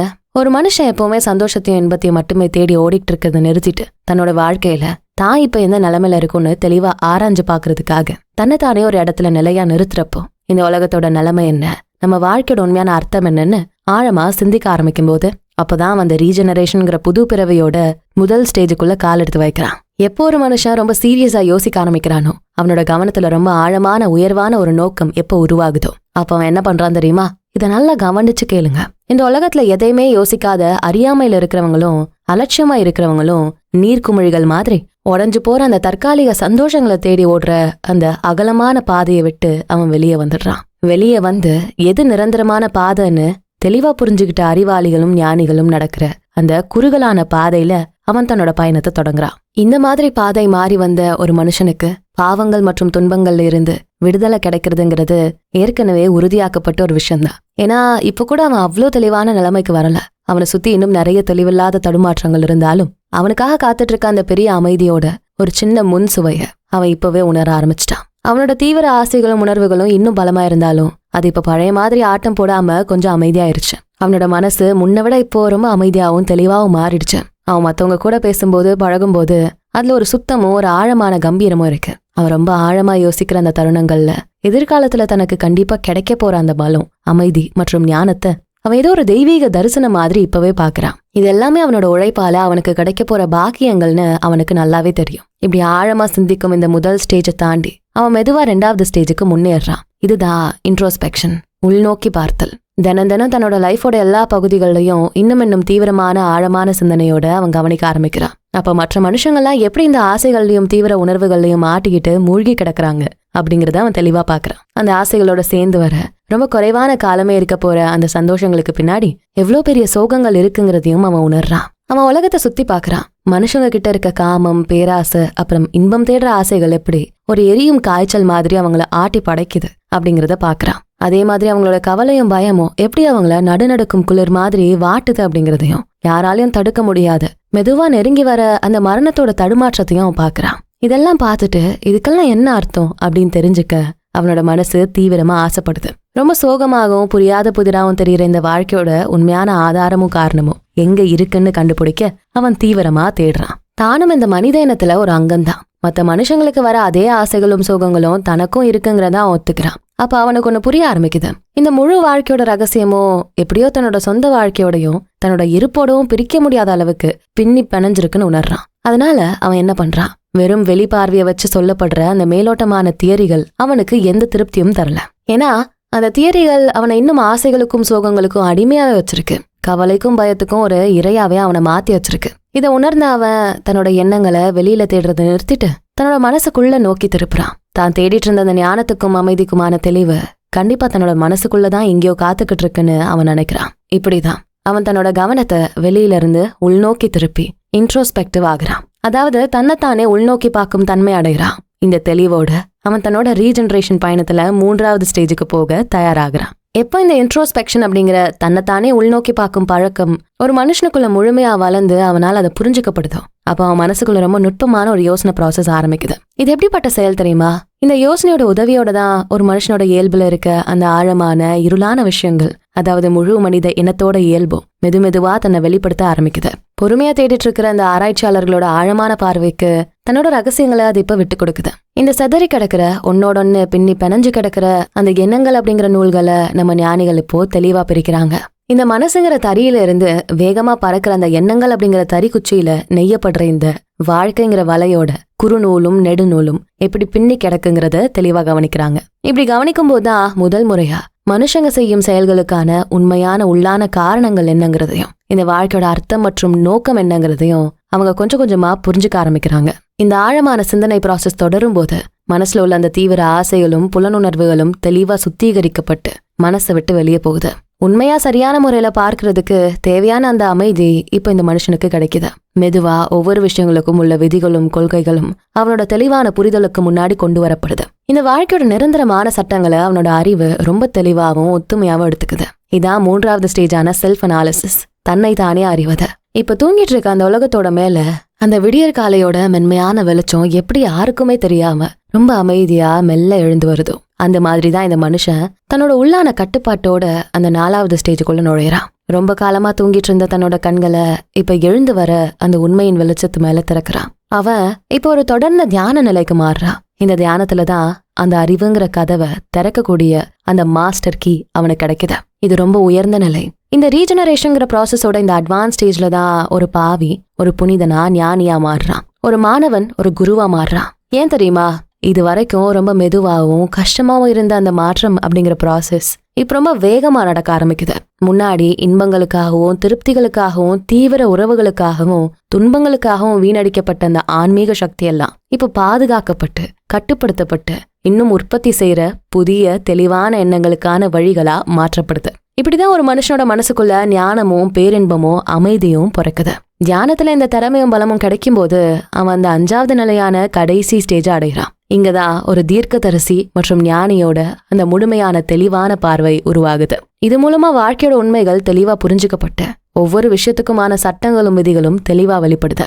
இந்த இடத்துல அந்த மனுஷன் முழுமையா புதுப்பிக்கப்படுறான், சுத்தமாக்கப்பட்டு குறைவில்லாத நிலை அடைகிறான். எல்லா மனித தீவிர ஆசைகளும் இங்க ஜெயிக்கப்படுது. எல்லா மனித சோகங்களும் இங்க கடந்து போகப்படுது. இங்க எல்லாமே அது எப்படி இருக்கோ அப்படியே பார்க்கப்படுது. வாழ்க்கையோட அந்த சிக்கலான விஷயங்கள் எல்லாம் இந்த உண்மையின் வெளிச்சத்துல எந்த திரையும் இல்லாம தெளிவா நிக்குது. இனிமே அங்க எந்த சந்தேகமும் கிடையாது, குழப்பமும் கிடையாது. இனிமே அங்க எந்த பாவமும் இல்ல, மன வலியும் இல்ல. ஏன்னா அந்த சுத்தமான தெளிவான கண்கள் இந்த மனித வாழ்க்கையில செயல்படுற அந்த ஒளிஞ்சிருக்க காரணங்களையும் விளைவுகளையும் இப்ப தெளிவா பாக்குது. காமம் மற்றும் பேராசையோட அந்த கசப்பான பழங்கள் எப்படி பழுக்குது அப்படிங்கறதையும், சோகங்கிற அந்த இருண்ட தண்ணீர் எந்த ஊற்றுல இருந்து வருதுங்கிறதையும் யார் ஒருவன் தெளிவா தெரிஞ்சுக்கிறானோ அவன் இனிமே பாவமும் செய்ய மாட்டான், சோகப்படவும் மாட்டான். இங்க பாருங்க, அவன் முழு அமைதி அடைஞ்சிட்டான். நம்ம இதுவரை கடந்து வந்த இந்த 5 ஸ்டேஜஸையும் இப்படி சிம்பிளா வரிசைப்படுத்தலாம். இதை நல்லா கவனிச்சு மனசுல பதியவும் வச்சுக்கோங்க. அறியாமை, பாவம், துன்பம். நம்பர் 1 ரிஃப்ளெக்ஷன், ஆழமான சிந்தனை. வாழ்க்கையோட உண்மையான தன்மை மற்றும் அர்த்தத்தை பத்தி ரொம்ப ஆழமா தீவிரமான யோசனை. நம்பர் 2 இன்ட்ரோஸ்பெக்ஷன், உள்நோக்கி பார்த்தல். வாழ்க்கையில நடக்கிற விஷயங்களுக்கான உள்ளான காரணங்களையும் விளைவுகளையும் தேடி தேடி உள்நோக்கி பாக்குறது. நம்பர் 3 செல்ஃப் அனாலிசிஸ், தன்னை தானே அறியறது. வாழ்க்கையோட உண்மையை கண்டுபிடிக்கிறதுக்காக நம்ம எண்ணங்கள் எங்கிருந்து உருவாகுது அப்படிங்கறத தேடி நம்ம செயல்களை செய்யறது. நம்பர் 4 மெடிடேஷன், தியானம். வாழ்க்கையோட உண்மைகள் மற்றும் விதிகள் மேல வைக்கப்படுற ரொம்ப சுத்தமான தெளிவான பகுத்தறிவான யோசனை இது. நம்பர் 5 பியூர் பர்செப்ஷன், ஞான பார்வை, தெளிவான பார்வை, வாழ்க்கையோட சட்டங்கள் பத்தின நேரடி அறிவு. அடுத்து ஞான ஒளி, சுத்தம், அமைதி. ஜேம்ஸ் ஆலன் இந்த முழு ரீஜெனரேஷன் ப்ராசஸையும் ஒரு செடியோட வளர்ச்சிக்கு ரொம்ப அழகா ஒப்பிடுறாரு. ஆரம்பத்துல ஆழமான சிந்தனை அப்படிங்கிற அந்த சின்ன விதை அறியாமைங்கிற அந்த இருட்டான மண்ணுல போட்டு விதைக்கப்படுது. அடுத்து அந்த சின்ன சின்ன வேர்கள் வெளிச்சத்துக்காகவும் உணவுக்காகவும் தேடி தடுமாறுது. இதான் இன்ட்ரோஸ்பெக்ஷன், உள்நோக்கி பார்த்தல். அதுக்கப்புறம் அந்த தீவிரமான சுய ஆராய்ச்சி அந்த செடி வெளிச்சத்தை நோக்கி மேல வளர்ந்து போறதை குறிக்குது. பிறகு அந்த மொட்டு வளர்ந்து அந்த தியானம் அப்படிங்கிற பூ விரிய ஆரம்பிக்குது. கடைசியா அந்த தெளிவான மற்றும் அறிவான பார்வை அப்படிங்கிற தெளிவு உருவாகுது. இதுதான் அந்த ஞானியோட ஆன்மீக பெருமை, இந்த ஞானத்தோட குறைவற்ற பூ. இப்படி பாவத்திலையும் துன்பத்திலையும் தொடங்கி ஆழமான யோசிக்கும் தன்மை, தன்னைத்தானே தேடுறது, தன்னை சுத்தப்படுத்துறது, தியானம் அப்புறம் ஞான பார்வை வழியா பயணிச்ச அந்த சுத்தமான வாழ்க்கையும் தெய்வீக ஞானத்தையும் தேடுற அந்த மனுஷன் கடைசியில அந்த குறைவற்ற கரைபடியாத வாழ்க்கையோட இடத்துக்கு போய் சேரும்போது அவன் அந்த துன்பங்கிற இருண்ட ஹாலை தாண்டி வரான். ஏன்னா இப்ப அவனுக்கு அந்த குறைவற்ற சட்டம் முழுமையா தெளிவா தெரியும். அடுத்து chapter number 4, actions and motives. செயல்கள் அப்புறம் அதுக்கான காரணங்கள். ஜேம்ஸ் ஆலன் இந்த சாப்டரையும் ரொம்ப தெளிவான சில வரிகளோட தொடங்குறாரு. கேளுங்க. எது சரியோ அதுக்கு மட்டும் கீழ்ப்படிங்க. அப்படி செஞ்சா தீமை இனி ஒருபோதும் உங்களோட அமைதியை தாக்காது. எந்த ஒரு தவறும் இனி உங்களை காயப்படுத்தாது. உங்க இதயத்தை தூய்மையோட இணைச்சு அதுக்கேத்த மாதிரி ஸ்ருதி சேர்த்துக்கங்க. அப்படி செஞ்சா சோகங்கிற ஒண்ணு இல்லாத எல்லா தீமைகளும் முடிவுக்கு வரும்னு அந்த உயர்ந்த இடத்த நீங்க அடைவீங்க. இந்த வரிகள் எவ்வளவு தெளிவா இருக்கு பாத்தீங்களா? இப்ப நம்ம சாப்டருக்குள்ள போவோம். ஒரு ஆழமான பழமொழி ஒண்ணு இருக்கு. நரகத்துக்கு போற பாதை நல்ல நோக்கங்களாலதான் பூட்டப்பட்டிருக்குன்னு. அதாவது நல்லா நினைக்கிறேன்னு சொல்லி தப்பான வழியில போறது. நம்ம தினமும் இதை கேள்விப்பட்டிருக்கோம். யாராவது ஒரு பெரிய தப்பு பண்ணிட்டு நான் நல்ல நோக்கத்தோட தான் அதை செஞ்சேன்னு சொல்லி அந்த தப்பை நியாயப்படுத்துறத நம்ம பார்த்திருக்கோம். ஆனா உண்மை என்ன தெரியுமா? இந்த உலகத்துல சில செயல்கள் இருக்கு, அது இயல்பிலேயே தப்பான செயல்கள் தான். அதே மாதிரி சில செயல்கள் இருக்கு, அது இயல்பிலேயே நல்லது. ஒரு மனுஷனுக்குள்ள இருக்க நல்ல நோக்கங்கள் ஒரு தப்பான செயலை எப்பவுமே நல்லதா மாத்திராது. அதே மாதிரி ஒருத்தரோட சுயநலமான நோக்கங்கள் ஒரு நல்ல செயலை தப்பானதா மாத்திராது. இயல்பிலேயே தப்பான செயல்கள்னு நம்ம எதை சொல்றோம்? எல்லா நல்ல நாகரிகமான மக்களாலும் குற்றம்னு முத்திரை குத்தப்பட்ட செயல்கள் தான் இதுல முதலிடத்துல இருக்கு. உதாரணத்துக்கு கொலை செய்யறது, திருடுறது, கள்ள தொடர்பு வச்சுக்கிறது, மத்தவங்க மேல அவதூறு பரப்புறது, இதெல்லாமே எப்பவுமே தப்பான செயல்கள் தான். இந்த மாதிரி செயல்களை செய்யும் போது இதை எந்த நோக்கத்தோட இவன் செஞ்சான் அப்படின்னு ஆராய்ஞ்சு பார்க்கணுங்கிற தேவையே இல்ல. கருப்பு அப்புறம் வெள்ளைங்கிற நிறம் எந்த காலத்துக்கும் கருப்பாவும் வெள்ளையாவும் தான் இருக்கும். நம்ம இவ்வளவுதான் அறிவுபூர்வமா ஏமாத்துறத மாதிரி வார்த்தைகளெல்லாம் முன் வச்சாலும் அதோட உண்மை நிறம் மாறிடாது. ஒரு பொய்ங்கிறது எப்பவுமே பொய் தான். நீங்க எவ்வளவு பெரிய நல்ல நோக்கத்தோட அதை கொண்டு வந்தாலும் ஒரு பொய்யை உண்மையா மாத்திரவே முடியாது. ஒரு மனுஷன் ரொம்ப நல்ல நோக்கத்தோட ஒரு பொய்யை சொன்னாலுமே அவன் பொய் சொன்னாங்கிற உண்மை மாறாது. அதே மாதிரி ஒரு மனுஷன் சுயநலமான நோக்கத்தோட உண்மையை சொன்னாலும் அவன் உண்மையை தான் சொன்னான் அப்படிங்கிற விஷயமும் மாறாது. இந்த மாதிரி நம்ம சட்டப்படி குற்றம்னு சொல்ற செயல்கள் மட்டும் இல்லாம இன்னும் சில செயல்கள் இருக்கு. இதை நம்ம நாட்டு சட்டம் குற்றம்னு சொல்லலனா கூட அறிவுள்ள எல்லா மக்களும் இதை தப்புன்னு ஒத்துக்கிற சில விஷயங்கள் இருக்கு.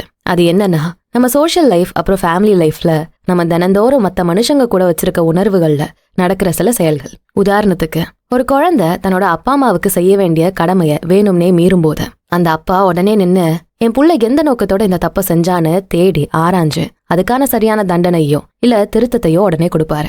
ஏன்னா அப்பா அம்மாவுக்கு கீழ்ப்படியாம இருக்கிற அந்த செயல் இயல்பிலேயே ஒரு தப்பான செயல் தான். இப்ப இதை கேட்கிற உங்களுக்கு ஒரு கேள்வி வரலாம். இது வரைக்கும் எங்களுக்கு என்ன கத்து கொடுத்துருக்காங்கன்னா, நம்ம செய்யும் செயலை விட அதுக்கு பின்னாடி இருக்க மோட்டிவ் மற்றும் நம்ம இதயத்தோட நிலை தான் ரொம்ப ரொம்ப முக்கியம். செயலுங்கிறது 2வது தான்னு சொல்லி கொடுத்துருக்காங்களே, அப்ப நாங்க கத்துக்கிட்டது தப்பா அப்படின்னு நீங்க கேட்கலாம். இல்ல, நீங்க கத்துக்கிட்டது தப்பு இல்ல. உண்மையிலேயே நம்ம மோட்டிவ் தான் ரொம்ப ரொம்ப முக்கியம். ஏன்னா அந்த மோட்டிவ் தான் ஒரு செயலோட தன்மையே முடிவு செய்யுது. ஆனா இந்த இடத்துல நம்ம ரொம்ப தெளிவா ஒரு விஷயத்த புரிஞ்சுக்கணும். இன்டென்ஷன்ஸ் வேற, மோட்டிவ்ஸ் வேற. இது ரெண்டுத்துக்கும் உள்ள வித்தியாசத்தை நம்ம தெளிவா பிரிச்சு பார்க்கணும். மக்கள் எப்பவுமே நல்ல மோட்டிவ் கெட்ட மோட்டிவ்னு பேசும்போது அவங்க உண்மையிலேயே எதை குறிக்கிறாங்கன்னா, நல்ல இன்டென்ஷன் கெட்ட இன்டென்ஷன் அப்படிங்கறத தான் தப்பா அப்படி சொல்றாங்க. அதாவது ஒரு செயலை ஏதோ ஒரு நல்லது இல்லனா கெட்டதுக்காக செய்யறது. அப்ப மோட்டிவுக்கும் இன்டென்ஷனுக்கும் என்ன வித்தியாசம்? மோட்டிவ்ங்கிறது நம்ம மனசுக்குள்ள ரொம்ப ஆழமா பதிஞ்சிருக்க ஒரு உண்மையான காரணம். அது நம்ம இதயத்தோட நிரந்தரமான நிலை. ஆனா இன்டென்ஷன்ங்கிறது நம்ம முன்னாடி தெளிவா தெரியுற ஒரு சின்ன நோக்கம் இல்லனா தேவை. இதை நல்லா புரிஞ்சுக்கோங்க. ஒரு தப்பான செயல் மனசுக்குள்ள இருக்க ஒரு சுத்தமில்லாத மோட்டிவ்ல இருந்து தொடங்கலாம். ஆனா வெளியில பார்க்க அது ரொம்ப நல்ல இன்டென்ஷனா கூட செய்யப்பட்டிருக்கலாம். ஒரு மனுஷனோட உள்ளான மோட்டிவ் ரொம்ப தப்பா இருக்கலாம். ஆனா அதே நேரம் அவனுக்குள்ள வெளிப்படையான நல்ல இன்டென்ஷன்ஸ் நிரம்பி வழியலாம். இது எப்படின்னா, நல்ல இன்டென்ஷன் இருக்கு அப்படிங்கிற பேர்ல மற்ற மக்களோட வாழ்க்கையிலும் அவங்க பிசினஸ்லயும் தேவையில்லாம மூக்கு நுழைக்கிறது. அவங்களுக்கு என் உதவி தேவைப்படுது அப்படிங்கிற ஒரு தப்பான மயக்கத்துல அவங்களோட பர்சனல் லைஃப்ல தலையிடுறது. இதெல்லாமே உள்ளான தப்பான மோட்டிவ்ல வெளிவர வெளிப்படையான நல்ல இன்டென்ஷன்ஸ் தான். இன்டென்ஷன்ஸ்ங்கிறது மேலோட்டமான விஷயங்கள். அது நேரத்துக்கு ஏத்த மாதிரி திடீர்னு வர உணர்ச்சிகள். ஆனா மோட்டிவ்ஸ்ங்கிறது நம்ம ஆழமான இதயத்துல இருந்து வர்றது. அது ஒரு மனுஷனோட உறுதியான நல்ல குணங்களை பொறுத்துது.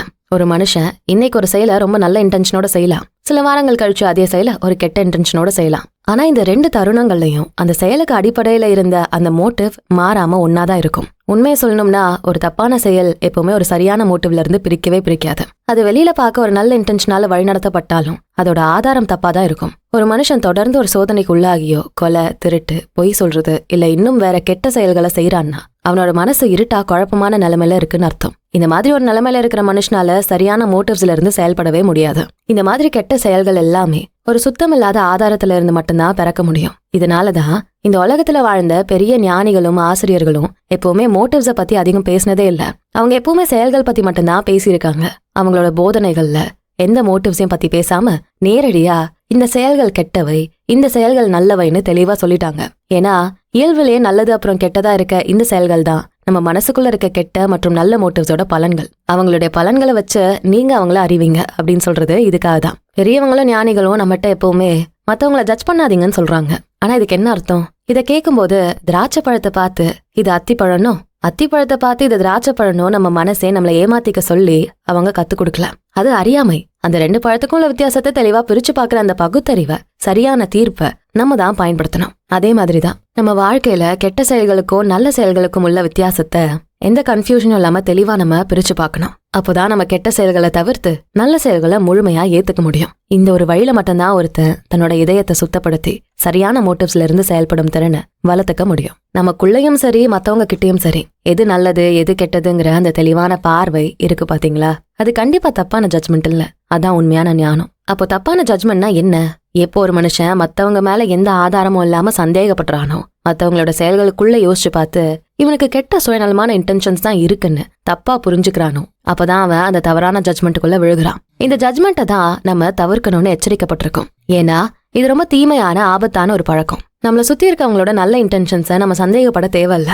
ஆனா அதே நேரம் எந்த கெட்ட செயல்களை செய்யாம இருக்கிறது நல்லதோ அதை பத்தின உணர்வும், எந்த நல்ல செயல்களை செய்யறது நல்லதோ அதை பத்தின அறிவும் நமக்கு எப்பவுமே முழுமையா இருக்கணும். அதே மாதிரி கெட்ட செயல்களை செய்யாமையும் நல்ல செயல்களை நம்ம செய்யவும் கவனமா இருக்கணும். இப்படி மத்தவங்களை குற்றம் சாட்டுறதை விட, தண்டிப்பதை விட நம்ம வாழ்க்கை மூலமாவே நம்ம நல்லதை கத்துக் கொடுக்கணும். இன்னைக்கு உலகத்துல எத்தனை லட்சக்கணக்கான தப்பான செயல்கள் நான் நல்ல நோக்கத்தோட தான் செஞ்சேன் அப்படிங்கிற பேர்ல தினம் நடந்துட்டு இருக்கு தெரியுமா? இதனாலதான் நிறைய நல்ல தேவைக்காக செய்யப்படும் விஷயங்கள் கூட தோல்வியில முடிஞ்சு ஏமாற்றத்தை கொடுக்குது. ஏன்னா அதுக்கு அடிப்படையில இருக்க அந்த மோட்டிவ் சுத்தம் இல்லாம இருக்கு. அதனால அவங்க எதிர்பார்த்த அந்த நல்ல பலன் கிடைக்காமலே போயிருது. அந்த செயலுக்கும் உள்ள இருக்க நல்ல இன்டென்ஷனுக்கும் எந்த ஒற்றுமையும் இல்லாம போயிடுது. அவங்க பயன்படுத்திய வழிமுறைகள் அவங்க எதிர்பார்த்த முடிவுக்கு சரியான தகுதியில இல்ல. இது ஒரு யூனிவர்சல் லா. கெட்ட செயல்கள் எப்பவுமே கசப்பான பலன்களை தான் கொண்டு வரும், நல்ல செயல்கள் எப்பவுமே இனிப்பான பலன்களை தான் கொண்டு வரும். இறைவனோட சட்டம் எப்படி தெளிவா சொல்லப்பட்டிருக்குன்னு யோசிச்சு பாருங்க. நீ கொலை செய்யக்கூடாது, நீ திருடக்கூடாது, நீ கள்ள தொடர்பு வச்சுக்க கூடாது. இதை விட்டுட்டு சட்டம் எப்படி சொல்லல தெரியுமா? நீ ஒரு கெட்ட மோட்டிவோட கொலை செய்யக்கூடாது, திருடக்கூடாது, கள்ள தொடர்பு வச்சுக்க கூடாதுன்னு சட்டம் சொல்லல. இயல்பிலேயே கெட்ட செயல்களை செய்யவே கூடாதுன்னு தான் சட்டம் சொல்லுது. தப்பான செயல்கள் எப்பவுமே தன்னைத்தானே ஏமாத்திக்கும் ஒரு மயக்கத்தோட தான் கூடவே வரும். இந்த சுய மயக்கத்தோட முக்கியமான உருவம் என்ன தெரியுமா?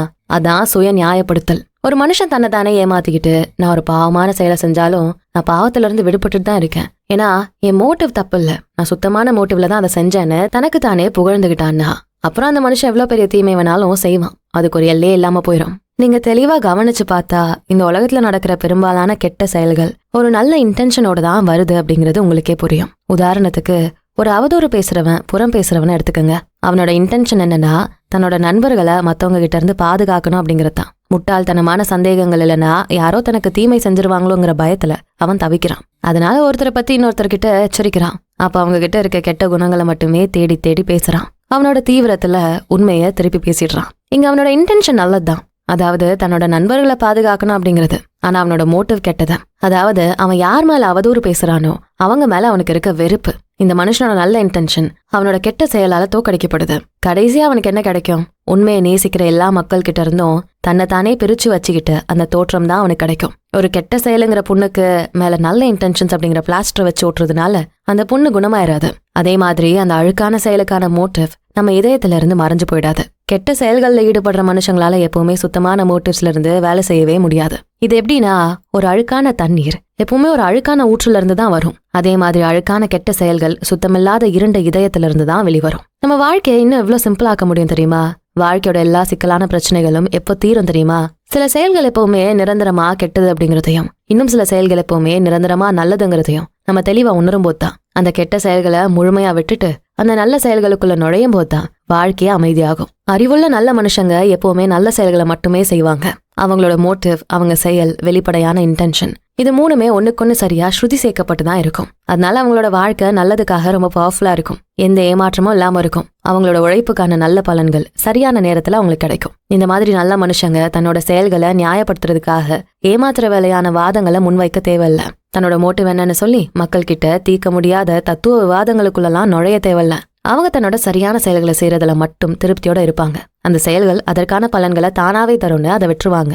அதனால நண்பர்களே, நம்ம நல்ல இன்டென்ஷன்ஸ் நம்ம கெட்ட செயலோட விளைவுகளை அழிச்சிரும்னு நம்ம மனசை நம்ம சமாதானப்படுத்திக்க வேண்டாம். இதுக்கு பதிலா தினம் நல்ல செயல்களை செய்யும் பழக்கத்தை நம்ம வளர்த்துக்குவோம். ஏன்னா இந்த ஒரு வழியில மட்டும்தான் நம்ம உண்மையான நல்லதை அடையவே முடியும். இப்படி மட்டும்தான் நம்ம வாழ்க்கைய மாறாத விதிகள்ல நிலைநிறுத்தவும் முடியும். நம்ம மனசும் தெளிவா புரிஞ்சுக்கிட்டு சுத்தமான மோட்டிவ்ஸ்ல இருந்து வேலை செய்யறத நம்ம அடைய முடியும்.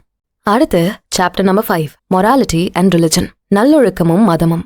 இந்த சாப்டரை ஜேம்ஸ் ஆலன் ஒரு அற்புதமான கவிதையோட தொடங்குறாரு. இத நல்லா கவனிச்சு கேளுங்க. ஒரு அறிவுள்ள மனுஷன் தன்னோட வாழ்க்கையில நல்லதுக்கான வழிகள்ல ஒவ்வொரு நல்ல செயலையும் ஒன்னோடொன்னு சேர்த்து தன்னோட குறைவற்ற கேரக்டரை உருவாக்குறான். கொஞ்சம் கொஞ்சமா அவன் தன்னோட அந்த உயர்ந்த லட்சியங்களை நிறைவேற்றுறான். ரொம்ப அமைதியான பொறுமையோட தீவிரமா ஓயாம உழைக்கிறான். தினம் அவன் தன்னோட இதயத்திலையும் மனசுலையும் சுத்தமான எண்ணங்களையும் உயர்ந்த ஆசைகளையும் சுயநலமில்லாத செயல்களையும் கட்டி எழுப்புறான். கடைசியில உண்மைங்கிற அந்த பெரிய கட்டிடம் முழுமையா கட்டி முடிக்கப்படுது. அப்ப அங்க பாருங்க, குறைவற்ற அந்த தெய்வீக ஆலயம் அங்க உயர்ந்து வெளிப்பட்டு நிக்குது. இந்த உயர்ந்த வரிகளோட நம்ம இந்த சாப்டருக்குள்ள போவோம். ஆன்மீக விஷயங்கள்ல மக்கள் எவ்வளவு தூரம் குழப்பத்திலையும் அறியாமையிலும் இருக்காங்க அப்படிங்கிறதுக்கு இதை விட ஒரு தெளிவான அடையாளம் இருக்க முடியாது. அது என்ன தெரியுமா? நல்லொழுக்கத்தையும் மதத்தையும் துண்டு துண்டா பிரிச்சு பாக்குறதா. நம்ம ஊர்ல கூட தினந்தோறும் நிறைய பேர் இப்படி சொல்றத நம்ம கேட்கலாம். அவன் ரொம்ப நல்லவன்பா, நல்லொழுக்கம் உள்ளவன், ஆனா சாமி கும்பிட மாட்டான், மத நம்பிக்கை இல்ல, இல்லனா அவன் ரொம்ப உத்தமனான ஆளு, தங்கமான ஆளு, ஆனா ஆன்மீகவாதி இல்ல. இப்படி சொல்ற மக்கள் கூட்டம் தான் இங்க அதிகம். இப்படி சொல்ற ஆட்கள் உண்மையான மதங்கிறது ஒருவனோட நல்ல எண்ணம், செயல், தூய்மை, அப்புறம் சரியான வாழ்க்கை தான். ஆனா இதுல இருந்து முழுமையா வேறுபட்ட ஏதோ ஒண்ணுதான் மதம்னு தப்பா நினைக்கிறாங்க. ஒருவேளை மதங்கிறது வெறும் சாமி கும்பிடுறதும் ஏதோ ஒரு குறிப்பிட்ட நம்பிக்கை இல்ல மத வழிமுறைய பின்பற்றதும் அது மட்டும்தான் வச்சுக்கிட்டா, அப்போ அவன் ரொம்ப கெட்டவன் ஆனா தீவிர மத நம்பிக்கை உள்ளவன்பா அப்படின்னு சொல்றதும் சரியான ஒன்னா தானே இருக்கும். ஏன்னா யோசிச்சு பாருங்க, கொலை பண்றவங்க, திருடங்க, அப்புறம் மத்த தீமை செய்யறவங்க கூட சில நேரங்களில் தீவிர பக்தர்களாகவும் மத சட்டங்களை தீவிரமா பின்பற்றவங்களாவும் இருக்காங்க.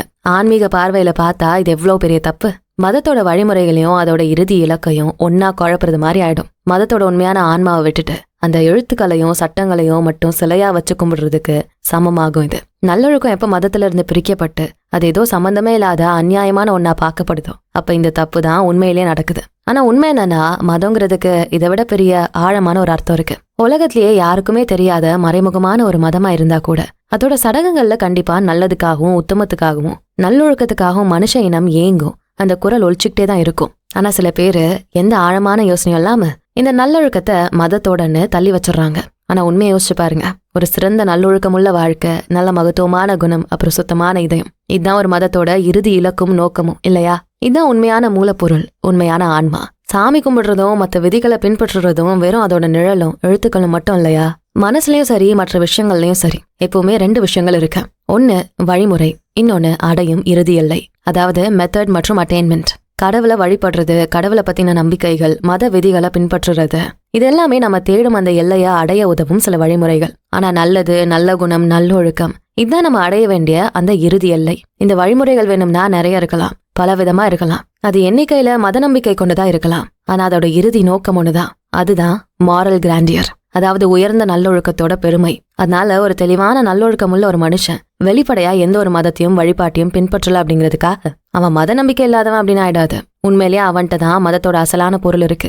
அவன் தான் மதத்தோட உண்மையான ஆன்மாவை தன்னை சுத்தி பரப்புறான். அவன் அந்த இறுதி எல்லையே ஏற்கனவே அடைஞ்சிட்டான். இதை தெளிவா புரிஞ்சுக்க இந்த எக்ஸாம்பிள மனசுல வச்சுக்கோங்க. ஒரு கொட்டையின் நடுவுல இருக்க அந்த இனிப்பான பருப்பு எப்போ கண்டுபிடிக்கப்பட்டது, அனுபவிக்கப்படுதோ அப்ப அதுக்கு வெளியில இருக்க அந்த ஓடு, அது வரைக்கும் அந்த பருப்பை பாதுகாக்க தேவையா இருந்த அந்த ஓடு தன்னோட வேலையை முடிச்சிருச்சுன்னு அர்த்தம். இனிமே அதை தூக்கி போட வேண்டியதான். ஆனா இதை தப்பா புரிஞ்சுக்காதீங்க. இங்க ஜேம்ஸ் ஆலன் நல்லொழுக்கமுள்ள மனுஷன்னு சொல்றது வெறும் வெளிப்படையா மட்டும் நல்லவன் மாதிரி நடிக்கிற ஆளை குறிக்கல. உலகத்தோட கண்களுக்கு நல்லவனா தெரிஞ்சுக்கிட்டு தன்னோட தீய பழக்கங்களை ரகசியமா ஒளிச்சு வைக்கிற ஆளை அவர் சொல்லல. அதே மாதிரி சட்டத்துக்கு பயந்து தப்பு செய்யாம இருக்கிற ஆளையும் அவர் சொல்லல. தன்னோட நல்லொழுக்கத்தை நினைச்சு பெருமைப்படுற ஆட்களையும் அவர் சொல்லல. ஏன்னா பெருமை மற்றும் அகம்பாவங்கிறது நல்லொழுக்கத்துக்கு முழுமையான எதிர். அப்போ உண்மையான மாரல் மேன் யாரு? யார் ஒருத்தன் தூய்மையை அனுபவிச்சு சந்தோஷப்படுறானோ, யார் ஒருத்தன் அன்பானவனாவும் மென்மையானவனாவும் சுயநலம் இல்லாதவனாவும் மத்தவங்களை பத்தி யோசிக்கிறவனாவும் இருக்கானோ, யார் ஒருத்தன் தன்னோட இதயத்துல நல்லவனா இருந்து சுத்தமான எண்ணங்கள், நல்ல செயல்கள் அப்படிங்கிற வாசனைய தன்னை சுத்தி எப்பவும் வீசிக்கிட்டே இருக்கானோ, அவன் தான் உண்மையான நல்லொழுக்கமுள்ள ஒரு மனுஷன். இங்க நல்லொழுக்கங்கிற வார்த்தை நல்லதையும் சுத்தத்தையும் உயர்ந்ததையும் உண்மையான இதயத்தையும் தான் குறிக்குது. ஒரு மனுஷன் தன்னை கிறிஸ்துவன்னு சொல்லிக்கலாம், ஜூன்னு சொல்லிக்கலாம், புத்திஸ்ட், முஸ்லிம், ஹிந்து இல்ல வேற எந்த பேர் வேணாலும் வச்சு சொல்லிக்கலாம். ஆனா அவனுக்குள்ள ஒழுக்கம் இல்லாம இருக்கலாம். வெளிய மதத்தோட்டம் இருந்து உள்ள நல்லொழுக்கம் இல்லைன்னா அது பயனற்றதுதான். ஆனா யார் ஒருத்தனோட இதயம் சுத்தமா இருக்கோ, யார் ஒருத்தனோட குணம் உண்மையானதாகவும் உயர்ந்ததாகவும் பேரழகாவும் இருக்கும். ஒரே வார்த்தையில சொல்லணும்னா, யார் ஒருத்தன் உண்மையிலே நல்லொழுக்கத்தோட இருக்கானோ அவன் தான் அந்த தெய்வீக புனித நகரத்தின் உண்மையான குடிமகன். அந்த நகரத்துல எந்த கோவிலும் கிடையாது, தேவையும் கிடையாது. அவன் தன்னோட முன் உதாரணத்தாலையும் மத்தவங்க மேல ஏற்படுத்தும் தாக்கத்தினாலையும் இந்த மனித இனத்தையே திரும்ப புதுப்பிக்கும் ஒரு தெய்வீக சக்தி. அவன் வெளிச்சத்தோட குழந்தைகள்ல ஒருத்தன். அடுத்து chapter number 6, memory, repetition and habit. ஞாபகம், திரும்ப செய்தல் மற்றும் பழக்கம். இந்த சாப்டர்ல நம்ம வாழ்க்கையோட ஒரு பெரிய ரகசியத்தை பத்தி பேச போறோம். நம்ம வாழ்க்கையில நடக்கிற விஷயங்கள் ஏன் திரும்ப திரும்ப நடக்குது, நம்ம பழக்கங்கள் எப்படி உருவாக்குது, நம்ம ஞாபகங்களோட உண்மையான ஆழம் என்ன, இத பத்தி தான் இந்த 6வது சாப்டர்ல ஜேம்ஸ் ஆலன் ரொம்ப தெளிவா ஆராய்ஞ்சிருக்காரு. அவர் இந்த சாப்டரை ஒரு அற்புதமான கவிதையோட தொடங்குறாரு. கேளுங்க. நான் கண்டிப்பாக அடைவேன், பரிசுத்தம் மூலமாகவும் தன்னைத்தானே முழுமையாக அடக்கியாலும் அந்த பலமான திறன் மூலமாகவும் அந்த விழிப்புணர்வு அடைஞ்ச தெளிவான பார்வைய நான் அடைவேன். அந்த பார்வை எதுக்கு உதவும் தெரியுமா? மனுஷங்களை வலியும் கஷ்டமும் நிறைஞ்ச அந்த ஆழ்ந்த உறக்கத்துல இருந்தோம், சோகங்கிற அந்த இருண்ட இரவுல இருந்தோம் முழுமையா விட வச்சு அவங்களுக்கு சுதந்திரத்தை தரும். இந்த தெளிவான பார்வை எப்படி கிடைக்கும்? அதுக்கு நம்ம மைண்டு எப்படி வேலை செய்யுதுன்னு நம்ம முதல்ல புரிஞ்சுக்கணும். முதல்ல மெமரி அல்லது ஞாபகம் அப்படின்னா என்னன்னு யோசிச்சு பாருங்க. ஒரு குறிப்பிட்ட வார்த்தைகளோட தொகுப்பை நம்ம திரும்ப திரும்ப சொல்லிக்கிட்டே இருந்தா என்ன ஆகும்? அது நம்ம மனசுல, நம்ம ஞாபகத்துல ஆழமா பதிஞ்சிரும்னு சொல்லுவாங்க. அது எப்படி பதியும்னா, அந்த வார்த்தைகளை நீங்க கண்ணால பார்க்க தேவையில்லாமலே, எந்த ஒரு தடுமாற்றமோ கஷ்டமோ எஃபர்ட்டும் இல்லாமலே உங்களால அந்த வார்த்தைகளை தெளிவா திரும்ப சொல்ல முடியும். உண்மையை சொல்லணும்னா, ஒரு கட்டத்துக்கு மேல அந்த வார்த்தைகள் தனக்கு தானே உங்க மனசுக்குள்ள திரும்ப திரும்ப ஒலிக்க ஆரம்பிச்சிடும். சில நேரங்கள்ல நம்ம மக்கள் கிட்ட கூட இதை பார்த்திருப்போம். ஏதோ ஒரு பாட்டோட வரி இல்லைன்னா ஏதோ ஒரு வசனம் அவங்க மனசுக்குள்ள திரும்ப திரும்ப ஓடிக்கிட்டே இருக்கும். அதுல இருந்து வெளியே வர்றதுக்கும் அதை மறக்கிறதுக்கும் அவங்க ரொம்ப கஷ்டப்படுவாங்க. இது ஏன் நடக்குது? ஏன்னா திரும்ப திரும்ப செஞ்ச ஒரு விஷயம் அவங்க மைண்ட்ல ஆழமா பதிஞ்சிருச்சு. இதை வச்சு பார்க்கும்போது நம்ம முழு வாழ்க்கையுமே இந்த ஞாபகப்படுத்தும் இல்லைன்னா மனசுல பதிய வைக்கும் ப்ராசஸ் தானு தெளிவா புரியுது. இது எப்படி ஸ்டெப் பை ஸ்டெப்பா நடக்குது அப்படின்னு கவனிங்க. முதல்ல ஒரு செயல் இருக்கு. அந்த செயல்ல இருந்து ஒரு அனுபவம் பிறக்குது. அந்த அனுபவத்திலிருந்து ஒரு நினைவு உருவாகுது. அந்த நினைவுல இருந்து நம்ம அதை திரும்ப செய்யறது தொடங்குது. அந்த திரும்ப செய்யற செயல்ல இருந்துதான் நம்ம பழக்கமே உருவாகுது. கடைசியில இந்த பழக்கத்துல இருந்துதான் நம்ம தீவிர உணர்வுகள், நம்ம திறமைகள், நம்ம குணம், அப்புறம் நமக்கான ஒரு தனிப்பட்ட வாழ்க்கை உருவாகுது. யோசிச்சு பாருங்க. வாழ்க்கைங்கிறதே ஒரே விஷயங்களை திரும்ப திரும்ப செய்யற ஒரு சைக்கிள் தான். ஒரு மனுஷனோட வாழ்க்கையில தினசரி நாட்களுக்கும் வருஷத்துக்கும் நடுவுல பெரிய வித்தியாசம் எதுவும் இல்ல. ஒரு நாள் எப்படி இருக்கோ அதோட இன்னொன்னுதான் அடுத்த நாளும் இருக்கு. ஒன்னு இன்னொன்னத்தோட முழுமையான ரெப்பிட்டேஷனா தான் இருக்கு. ஒவ்வொரு உயிரும் எப்படி உருவாகி இருக்கு தெரியுமா? கண்ணுக்கே தெரியாத எவ்வளவோ யுகங்களா தொடரும், எவ்வளவோ ஜென்மங்களா நடந்த, தொடர்ந்து திரும்ப திரும்ப நடந்த விஷயங்களால சேகரிக்கப்பட்ட நம்ம வாழ்க்கையோட பின்னி பிணையப்பட்ட அனுபவங்களோட ஒரு கூட்டு தொகை தான் இந்த உயிரே. ஒரு மனுஷனோட வாழ்க்கைய தெளிவா ஆராய்ஞ்சு பாருங்க. அவனோட அந்த முதல் அணுக்கள்ல இருந்து அவன் முழுமை அடையும் அந்த முதிர்ச்சி நிலை வரைக்கும் நடக்கிற விஷயம் என்ன?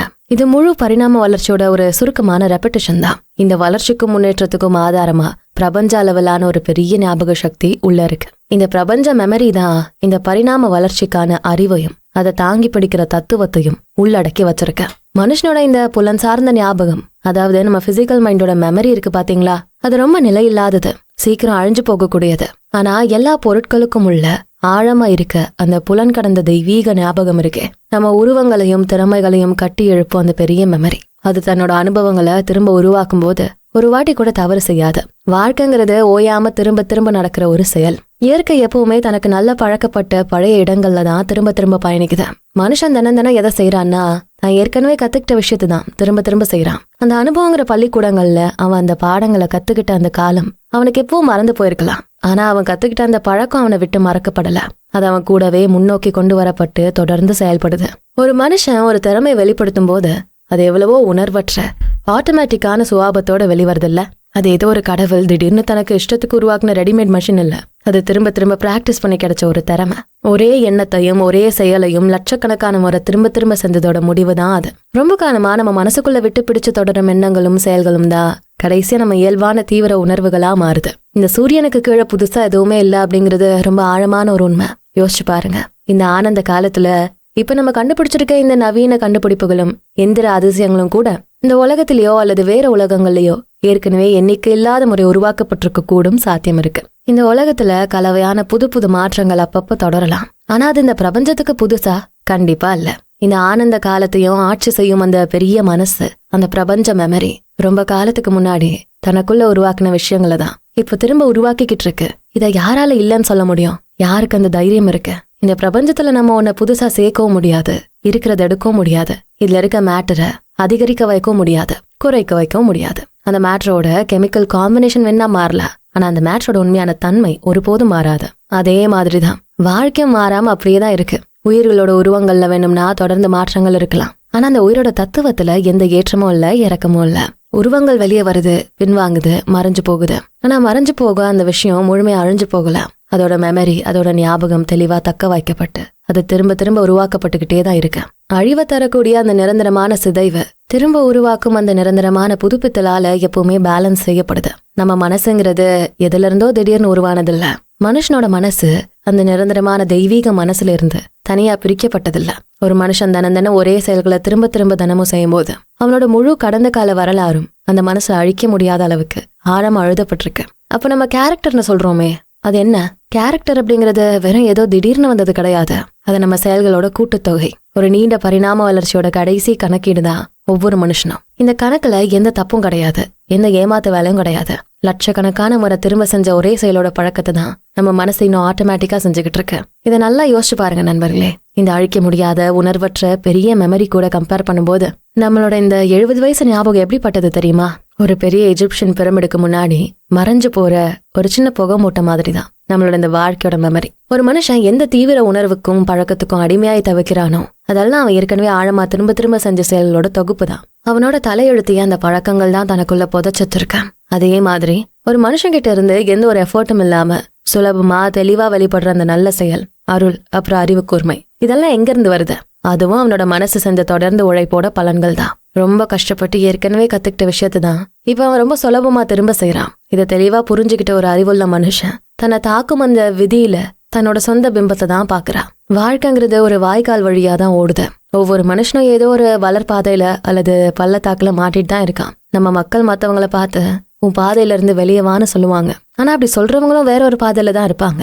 இயற்கையோட சட்டத்தை நம்மளால எப்பவுமே தவிர்க்க முடியாது, ஆனா அதை சரியான முறையில பயன்படுத்திக்க முடியும். கெட்ட செயல்கள்ல இருந்து நம்ம தப்பிக்கலாம், நல்ல செயல்களை நம்ம தேடி பின்பற்றலாம். இன்னைக்கு இருக்க குழந்தைகள் அவங்களோட எஜுகேஷன்லயும் ட்ரைனிங்லயும் 1000 தலைமுறைகளோட காலடிகள் பதிஞ்ச அந்த பழைய பாதைகள்ல தான் ஸ்ட்ரிக்டா பயணிக்க வைக்கப்படுறாங்க. இன்னைக்கு இருக்க ஒரு மனுஷன் தன்னோட மாறாத பழக்கங்களாலும் குணங்களாலும் தன்னோட 1000 ஜென்மங்கள்ல நடந்த செயல்களை தான் திரும்ப உயிர்ப்பிக்கிறான். இது உண்மைதான், மனுஷங்க கட்டப்பட்டிருக்காங்க. ஆனா இது எவ்வளவு உண்மையோ அவங்களால இந்த கட்டுகளை அவிழ்த்து விடவும் முடியுங்கிறதும் அவ்வளவு உண்மை. ஒரு மனுஷன் தன்னோட கெட்ட செயல்களால சோகமா பலியாகிறானா அந்த சட்டம் ஒரு ஆசீர்வதிக்கப்பட்ட சட்டம், அது சபிக்கப்பட்ட சட்டம் இல்ல. ஏன் அப்படி சொல்றேன் தெரியுமா? ஏன்னா இதே சட்டத்தை பயன்படுத்தி அவன் நல்லதுக்கான ஒரு கருவியாவும் மாற முடியும். பழக்கங்கள் மனுஷனை சங்கிலியில கட்டுது, ஆனா அந்த சங்கிலி வளையங்களை உருவாக்குனதே அவன்தான். யார் தன் 3ஆம் கண்ணை திறந்து இந்த உண்மையான சட்டத்தை புரிஞ்சுக்கிட்டானோ அவன் எப்பவுமே புலம்ப மாட்டான். தீமையோட அடிமைத்தனம் ஒரு பெரிய கஷ்டமான சுமைதான், ஆனா நல்லதோட கட்டுப்பாடுங்கிறது ஒரு ஆசீர்வதிக்கப்பட்ட தெய்வீக தொண்டு. வாழ்க்கையோட சட்டத்தை மாத்த மனுஷனோட சுய விருப்பம் சக்தியற்றதா இருக்கலாம், ஆனா அந்த சட்டத்துக்கு கீழ்படுகிறதுக்கு அது ரொம்ப பலமானது. அந்த பெரிய சட்டம் நல்லதுக்காக தான் வேலை செய்யுது, தீமைக்கு அது பெரிய தண்டனை கொடுக்குது.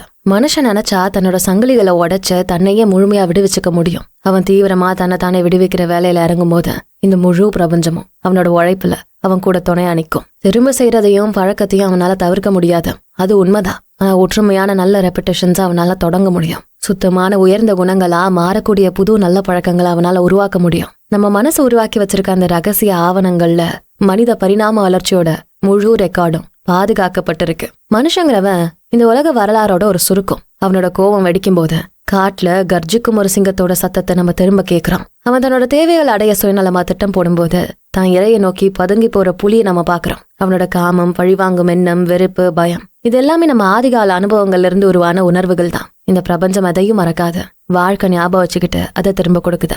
நம்ம புலன்களுக்கு தெரிகிற இந்த உலகத்துக்கும் புலன்களை தாண்டின அந்த தெய்வீக உலகத்துக்கும் நடுவுல லெத்தியன் ஸ்ட்ரீம் அப்படிங்கிற ஒரு ஆறு ஓடுது. இதான் மரத்தியின் ஆறு.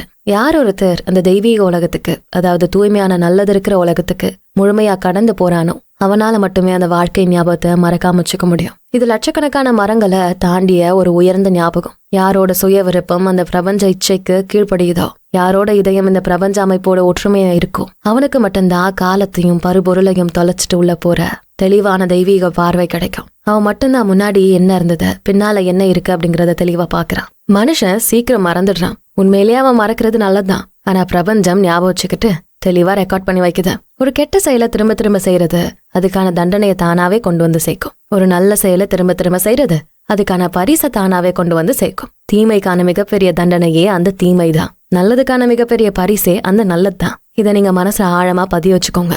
ஒரு செயலை செஞ்சு முடிக்கும் போது அது முடிவடையாது, அது அப்பதான் துவங்கும். அது செஞ்சவனை விட்டு போகாது. அது கெட்ட செயலா இருந்தா அவனை சபிக்கும், நல்ல செயலா இருந்தா அவனை ஆசீர்வதிக்கும். செயல்கள் திரும்ப திரும்ப செய்யும் போது ஒண்ணு சேருத, அது நம்ம குணமாக மாறுது. அந்த குணத்துக்குள்ளதான் சாபமும் இருக்கு, ஆசீர்வாதமும் இருக்கு. தீமையை திரும்ப திரும்ப ஒற்றுமை இல்லாம செய்யும் போது அதுல துன்பம் பின்னி பிணைஞ்சு நிக்குது. நல்லது திரும்ப திரும்ப செய்யும் போது அதுல பேரின்பம் பிணைஞ்சிருக்கு. திரும்ப செய்யும் இந்த சட்டத்துல இருந்து நம்ம தப்பிக்க முடியாதுங்கிறத தெளிவா புரிஞ்சுக்கிட்டு நம்ம எப்பவுமே நல்லதை மட்டும் செய்ய தேர்ந்தெடுப்போம். ஒரு மனுஷன் தனக்குள்ள எப்போ சுத்தமான பழக்கங்களை உருவாக்குறானோ அப்ப அந்த தெய்வீக ஞாபகம் அவனுக்குள்ள முழுமையா விழிச்சுக்கும். அடுத்து chapter number 7, words and wisdom. வார்த்தைகளும் ஞானமும். நம்ம தினம் பயன்படுத்துற வார்த்தைகள், இந்த வார்த்தைகளுக்கும் நம்ம அறிவுக்கும் நம்ம ஞானத்துக்கும் நம்ம குணத்துக்கும் என்ன தொடர்பு? இத பத்தி தான் ஜேம்ஸ் ஆலன் இந்த 7வது சாப்டர்ல தெளிவா ஆராய்ஞ்சிருக்காரு. அவர் இந்த சாப்டரை ஒரு தேடலோட தான் தொடங்குறாரு, ஒரு அற்புதமான கவிதையோட. நான் கண்டுபிடிக்க விரும்புறேன், ஞானம் எங்க இருக்கோ அமைதி எங்க குடியிருக்கோ, உண்மை எங்க இருக்கோ அந்த உண்மை ரொம்ப கம்பீரமாவும் மாறாததாவும் நிரந்தரமாவும் நிக்குது. இந்த உலகத்தோட மயக்கங்களால தொடப்படாம அந்த உண்மை இருக்கு. ஏன்னா தேடி போறவனுக்கு கண்டிப்பா அங்க அறிவும் உண்மையும் அமைதியும் நிச்சயம் கிடைக்கும். என்ன ஒரு தெளிவான தேடல்ல இப்ப சாப்டருக்குள்ள போவோம். இத நல்லா கவனிச்சு கேளுங்க. எண்ணங்கள், வார்த்தைகள், அப்புறம் செயல்கள், இது மூணும் சேர்ந்துதான் ஒரு தனி மனுஷனோட முழு வாழ்க்கையும் கட்டி எழுப்புது. இதை தாண்டி வாழ்க்கையில வேற எதுவுமே இல்ல. நம்ம வார்த்தைகளும் நம்ம செயல்களும் வேற எதுவும் இல்ல, நம்ம எண்ணங்களோட வெளிப்பாடுதான். நம்ம யோசிக்கிறதே வார்த்தைகளாலதான். யோசிச்சு பாருங்க, நம்ம யோசிக்கும் போது இந்த வார்த்தைகள் எல்லாம் நம்ம ஆழ் மனசுல நம்ம உணர்வுல சேகரிக்கப்பட்டு காத்துக்கிட்டு இருக்கு. எப்போ தேவை வருதோ, எப்ப சந்தர்ப்பம் கிடைக்குதோ அப்போ அது வெளிப்பட பயன்படுத்த அங்க காத்துக்கிட்டு நிக்குதா. வார்த்தைகள் அப்படிங்கிறது அது ஏத்துக்கிட்ட மனசுக்கு சரியான அளவுல பொருந்தி இருக்கும். அது அந்த அறிவோட தகுதியை குறிக்கும் ஒரு அளவுகோல். ஒரு மனசு எவ்வளோக்கு எவ்வளோ கீழ்த்தரமா குறுகிய மனசா இருக்கும் அந்த அளவுக்கு அவங்க பயன்படுத்தும் வார்த்தைகளும் ரொம்ப குறைவாகவும் ஏழ்மையாவும் தான் இருக்கு. ஒரு குறுகிய அறிவும் அதே மாதிரி ஒரு பரந்த அறிவும் அதோட தன்மைக்கு ஏத்த மாதிரி தான் வார்த்தைகளை பயன்படுத்தும். ஒன்னு குறைவான வார்த்தைகளையும் இன்னொன்னு பரந்த வார்த்தைகளையும் பயன்படுத்தும். ஒரு பெரிய உயர்ந்த மனசு தன்னை எப்படி வெளிப்படுத்தும் தெரியுமா? ஒரு தெளிவான தடையில்லாம ஓடுற உயர்ந்த மொழி மூலமாவே தன்னை உயர்வா வெளிப்படுத்தும். வார்த்தைகள்ங்கிறது நம்ம கருத்துக்களுக்கான ஒரு அடையாளம். நம்ம கருத்துக்கள் இந்த வார்த்தைகளுக்குள்ளதான் உருவம் பெறுத. நம்ம மனசுக்குள்ள ஒரு யோசனை இல்ல கருத்து எப்போ உருவாகுதோ அந்த நிமிஷமே அதுக்கான சரியான வார்த்தையும் நம்ம எண்ணத்துல உருவாயிடும். இந்த கருத்துக்களையும் வார்த்தைகளையும் எப்பவுமே நிரந்தரமா நம்மளால ஒளிச்சக்கவே முடியாது. இன்னைக்கு நாளைக்கு அது கண்டிப்பா இந்த வெளி உலகத்துக்கு ஒரு வெளிப்பாடா வந்துதான் ஆகும். இந்த பிரபஞ்சத்துல இருக்க எல்லா பொருட்களும் ஓயாம ஒரு சுழற்சியிலேயே தான் இருக்கு. அதுல ஒளிச்சு வைக்கப்பட்ட ரகசியங்கள் எல்லாம் தொடர்ந்து வெளிப்படையான கண்ணுக்கு தெரியுற இந்த வாழ்க்கைக்கு வந்துகிட்டே தான் இருக்கு. அதே மாதிரிதான் மனுஷங்களோட அந்த உள் மனசோட செயல்பாடுகளும் எப்பவுமே ஒரு ஆக்டிவான சுழற்சியிலேயே இருக்கு. அவங்க ஆழமா ஒளிச்சு வச்சிருக்க எண்ணங்கள் தினம் அவங்க வார்த்தைகளாவும் செயல்களாவும் வெளிப்பட்டுக்கிட்டே தான் இருக்கு. ஒரு மனுஷனோட வார்த்தைகளும் செயல்களும் எதை வச்சு முடிவு செய்யப்படுது தெரியுமா? அவன் தொடர்ந்து என்ன மாதிரியான எண்ணங்கள்ல வாழறானோ அதை வச்சு மட்டும்தான். பேச்சுங்கிறது என்ன? அது சத்தமா கேட்கக்கூடிய நம்ம எண்ணங்கள் தான். ஒரு மனுஷன் தன்னோட பேச்சு மூலமா தான் யாருங்கிறத தெளிவா வெளிப்படுத்துறான். அவன் சுத்தமானவனா சுத்தம் இல்லாதவனா, முட்டாளா தீமையான ஆளா அப்படிங்கிறது அவன் தன்னோட இன்னர் கண்டிஷன் தன்னோட பேச்சு மூலமா தான் உலகத்துக்கு தெளிவா காட்டுறான். ஒரு முட்டாள் மனுஷன் அவன் பேசுற விதத்தை வச்சே யாருன்னு தெளிவா கண்டுபிடிச்சிடலாம். அதே மாதிரி ஒரு அறிவுள்ள மனுஷன் அவனோட பேச்சுல இருக்க சுத்தம், ஆழமான கம்பீரம், அந்த சிறப்பான பேச்சு தன்மை இதை வச்சே தெளிவா கண்டுபிடிச்சிடலாம். இதுதான் மாபெரும் ஞானி கன்ஃபியூஷியஸ் ரொம்ப தெளிவா சொல்லியிருக்காரு. யார் ஒருத்தன் மனுஷங்களை பத்தின அறிவை அடைய விரும்புறானோ அவன் முதல்ல வார்த்தைகளோட அர்த்தத்தை புரிஞ்சுக்க கத்துக்கணும். உலகத்துல இருக்க எல்லா ஞானிகளும் புனிதர்களும் பெரிய ஆசிரியர்களும் ஒரே ஒரு விஷயத்த தெளிவா அறிவிச்சிருக்காங்க. அது என்னன்னா, ஞானத்தை அடையிற பாதையில முதல் படிங்கிறது நம்ம நாக்க கட்டுப்படுத்துறதுதான். பேச்சுங்கிற அந்த டிசிப்ளினை பின்பற்றுறவன் உண்மையிலே தன்னோட மனசை கட்டுப்படுத்துற அந்த டிசிப்ளினை தான் பின்பற்றுறான். ஒரு மனுஷன் எப்ப தன்னோட நாக்கு கட்டுப்படுத்துறானோ அப்ப அவன் தன்னோட மனசையே கட்டுப்படுத்துறான். எப்ப அவன் தன்னோட பேச்சை சுத்தப்படுத்துறானோ அப்ப அவன் தன்னோட மனசையே சுத்தப்படுத்துறான். பேச்சையும் மனசையும் பிரிக்கவே முடியாது. இது ரெண்டுமே நம்ம கேரக்டரோட 2 பக்கங்கள் தான். ஒரு மனுஷன் எல்லா புனித நூல்களையும் படிக்கலாம், எல்லா மதங்களையும் பத்தி தெளிவா தேடி படிக்கலாம், இன்னும் ரொம்ப ஆழமான ரகசியமான ஆன்மீக கலைகளை கூட செஞ்சு பார்க்கலாம். ஆனா அவன் தன்னோட நாக்க மட்டும் தேவையில்லாம எந்த கட்டுப்பாடும் இல்லாம லூசா பேச விட்டானா அவன் இந்த தேடலை தொடங்கும் போது எவ்வளவு பெரிய முட்டாளா இருந்தானோ தன்னோட உழைப்போட இறுதியிலையும் அதே அளவுக்கு தான் அவன் முட்டாளா இருப்பான். ஆனா இன்னும் ஒரு மனுஷனை யோசிச்சு பாருங்க. அவன் எந்த புனித நூலையும் படிக்காம இருக்கலாம், எந்த மதத்தையும் பத்தி ஆராயாம இருக்கலாம், எந்த ஒரு தீவிர தவத்தையும் செய்யாம கூட இருக்கலாம். ஆனா அவன் தன்னோட நாக்க சரியா கட்டுப்படுத்தி எப்படி அறிவுபூர்வமாகும் நல்லதையும் பேசணும் அப்படிங்கறத தெளிவா கத்துக்கிட்டான்னா அவன் கண்டிப்பா அறிவுள்ள ஞானியா மாறிடுவான். ஞானங்கிறது எங்க தெளிவு பெறுதுன்னா அது வெளிப்படுற அந்த வார்த்தைகள்ல தான். நம்ம சில பேரை பத்தி பேசும்போது, உதாரணத்துக்கு ஷேக்ஸ்பியர் எடுத்துக்கங்க. அவரை நம்ம அறிவுள்ள ஒரு ஆளுன்னு சொல்றோம். நம்ம யாருமே ஷேக்ஸ்பியரை நேர்ல பார்த்ததே இல்ல. அவரோட வாழ்க்கையை பத்தியும் நமக்கு ரொம்ப குறைவா தான் தெரியும். அப்புறம் எப்படி அவர் அறிவுள்ள ஆள்னு நமக்கு தெரியும்? வெறும் அவரோட வார்த்தைகளை வச்சு மட்டும்தான். எங்க அறிவான வார்த்தைகள் இருக்கோ அங்க கண்டிப்பா ஒரு அறிவான மனசு இருக்குன்னு நமக்கு நல்லா தெரியும். ஒரு முட்டாள் மனுஷன் வேணும்னா கிளிப்பிள்ள மாதிரி அறிவான வார்த்தைகளை திரும்ப திரும்ப சொல்லலாம். ஆனா ஒரு அறிவான மனுஷன் மட்டும்தான் அறிவான வாக்கியங்களே உருவாக்குவான். அவனோட ஞானம் அவனோட சொந்த வெளிப்பாட்டுல தெளிவா தெரியும். ஏன் மக்கள் வார்த்தைகளை பத்தி பேசும்போது இது கெட்ட வார்த்தை, இது நல்ல வார்த்தைன்னு சொல்றாங்க? இதால தரம் குறையுது, இது ஊக்கமானது, இது மட்டமானது, இது உயர்ந்தது, இது பலவீனமா இருக்கு, இது ஸ்ட்ராங்கா இருக்குன்னு ஏன் சொல்றாங்க? இதுக்கு காரணம் அவங்களுக்கே தெரியாம உணர்வற்ற நிலையில அவங்க ஒரு உண்மையை ஒத்துக்கிறாங்க. அது என்னன்னா, வார்த்தைகளை எண்ணங்கள்ல இருந்து பிரிக்க முடியாதுங்கிற உண்மைதான். ஏன் சுத்தமான மனசுள்ள ஆட்கள் எப்பவுமே கெட்ட வார்த்தைகளை பயன்படுத்துற ஆட்கள் கிட்ட இருந்து விலகி போறாங்க? ஏன்னா அந்த மாதிரி கெட்ட வார்த்தைகள் ஒரு அழுக்கான மனசுல இருந்தா வருதுங்கிறது அவங்களுக்கு தெளிவா தெரியும். எந்த ஒரு மனுஷனாலையும் தன்னோட மனசுக்குள்ள ஏற்கனவே எண்ணங்கள் அப்படிங்கிற உருவத்துல பதிஞ்சிருக்காத ஒரு வார்த்தைய திடீர்னு வெளியே சொல்ல முடியாது. இதை நல்லா யோசிச்சு பாருங்க. ஒரு அழுக்கான மனசால சுத்தமான வார்த்தைகளை பேச முடியாது. அதே மாதிரி ஒரு சுத்தமான மனசால அழுக்கான வார்த்தைகளை பேச முடியாது. அறியாமையில கிடக்கிறவன் ஏதோ பெரிய அறிவுபூர்வமான ஆள் மாதிரி பேச முடியாது. அதே மாதிரி நல்ல அறிவுள்ளவன் அறியாமையோட பேசிடவும் முடியாது. ஒரு முட்டாள் ஞானமாவும் பேச முடியாது, ஒரு ஞானி முட்டாள்தனமாவும் பேச முடியாது. இதான் இயற்கையோட மாறாத உண்மை. அப்போ ஒரு மனுஷனோட பேச்சு எப்ப மாறும்? ஒரு மனுஷனோட மனசு மாறும்போது கண்டிப்பா அவனோட பேச்சும் தெளிவா மாறிடும். எப்போ ஒரு மனுஷன் தீமையில இருந்து நல்லதை நோக்கி திரும்புறானோ அப்போ அவனோட உரையாடலும் தெளிவா சுத்தமாக்கப்படுது. ஒரு மனுஷனுக்கு ஞானம் அதிகரிக்க அதிகரிக்க அவன் தன்னோட பேச்ச தெளிவா கவனிக்கிறான், அதை மாத்தி அமைக்கிறான், அதை குறைவற்ற தகுதிக்கு கொண்டு போறான். சரி, ஒரு முட்டாளும் ஒரு ஞானியும் அவங்க பேசுற வார்த்தைகளை வச்சுதான் அடையாளம் காணப்படுறாங்கன்னா, அந்த முட்டாள்தனமான பேச்சுனா என்ன, அந்த அறிவான பேச்சுனா என்ன, அதை இப்போ தெளிவா பார்க்கலாம். ஒரு மனுஷனை எப்போ நம்ம முட்டாள்னு சொல்லலாம்? அவன் எந்த ஒரு நோக்கமும் இல்லாம முன்பின் முரணா தெளிவில்லாம பேசினா அவன் முட்டாள். அவன் சுத்தமில்லாத கீழ்த்தரமான பேச்சுங்க பேசினா அவன் முட்டாள். அவன் தொடர்ந்து போய் பேசினா முட்டாள். மத்தவங்களை பத்தி தீய விஷயங்களையும் வதந்திகளையும் தேடி தேடி மத்தவங்க கிட்ட பரப்புனா முட்டாள். மத்தவங்களை குழப்பி ஏமாத்துற புகழ்ச்சி வார்த்தைகளை சொன்னா அவன் முட்டாள். அவனோட வார்த்தைகள் வன்முறையாவும் மத்தவங்களை துன்புறுத்தும் விதமாவும் இருந்தா அவன் முட்டாள். அவனோட பேச்சுல மரியாதை இல்லாம உயர்ந்த நல்ல மக்களுக்கு எதிரா அவன் வார்த்தைகளை திருப்புனா முட்டாள். கடைசியா எப்பவுமே தன்னைத்தானே புகழ்ந்து பேசினா அவன் கண்டிப்பா ஒரு முட்டாள் தான். அதே நேரம் ஒரு மனுஷனை எப்ப நம்ம ஞானின்னு சொல்லலாம்? அவன் ஒரு தெளிவான நோக்கத்தோட அறிவுபூர்வமா பேசினா, அவனோட பேச்சு சுத்தமாவும் புனிதமாவும் இருந்தா, அவனோட வார்த்தைகள்ல உண்மையும் நேர்மையும் நிறைஞ்சிருந்தா, அங்க இல்லாத ஒருத்தரை பத்தி நல்லதா பேசுனா, அவங்களுக்கு ஆதரவா பேசுனா, ஒரு தவற திருத்தும் போது கூட அன்பான நல்லொழுக்க வார்த்தைகளால திருத்தினா, அவனோட பேச்சு மென்மையாவும் அன்பாவும் இருந்தா, உயர்ந்த மற்றும் நல்ல மக்களை பத்தி எப்பவுமே மரியாதையோட பேசினா, கடைசியா தன்னை விட்டு மத்தவங்களை புகழ்ந்து பேசினா அவன் தான் உண்மையான ஞானி. இதை நல்லா மனசுல பதிய வைங்க.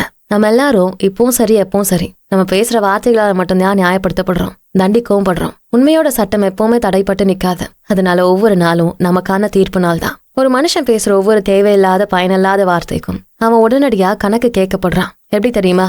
உடனடியா நிச்சயமா அவனோட சந்தோஷமும் மத்தவங்க மேல அவனுக்கு இருக்க செல்வாக்கும் குறையுது. நம்ம தினம் பழக்க தோஷத்துல பேசுற வார்த்தைகள் மூலமா இந்த பிரபஞ்சத்துக்கு நம்ம எதை அறிவிக்கிறோம் தெரியுமா? நம்ம அறிவோட அளவையும் நம்ம நல்லொழுக்கத்தோட தரத்தையும் தான் இந்த யூனிவர்ஸ்க்கு நம்ம பப்ளிஷே பண்றோம். அது வழியா தான் இந்த உலகத்தோட தீர்ப்பை நம்ம திரும்ப பெறுறோம். ஒரு முட்டாள் என்ன நினைக்கிறான்னா, மத்தவங்க தன்னை ரொம்ப கடுமையா ஜட்ஜ் பண்றாங்க, தன்னை ரொம்ப தப்பா நடத்துறாங்கன்னு தன்னைத்தானே பாவமாக்கி நினைக்கிறான். ஆனா அவனுக்கு ஒரு உண்மை தெரியல.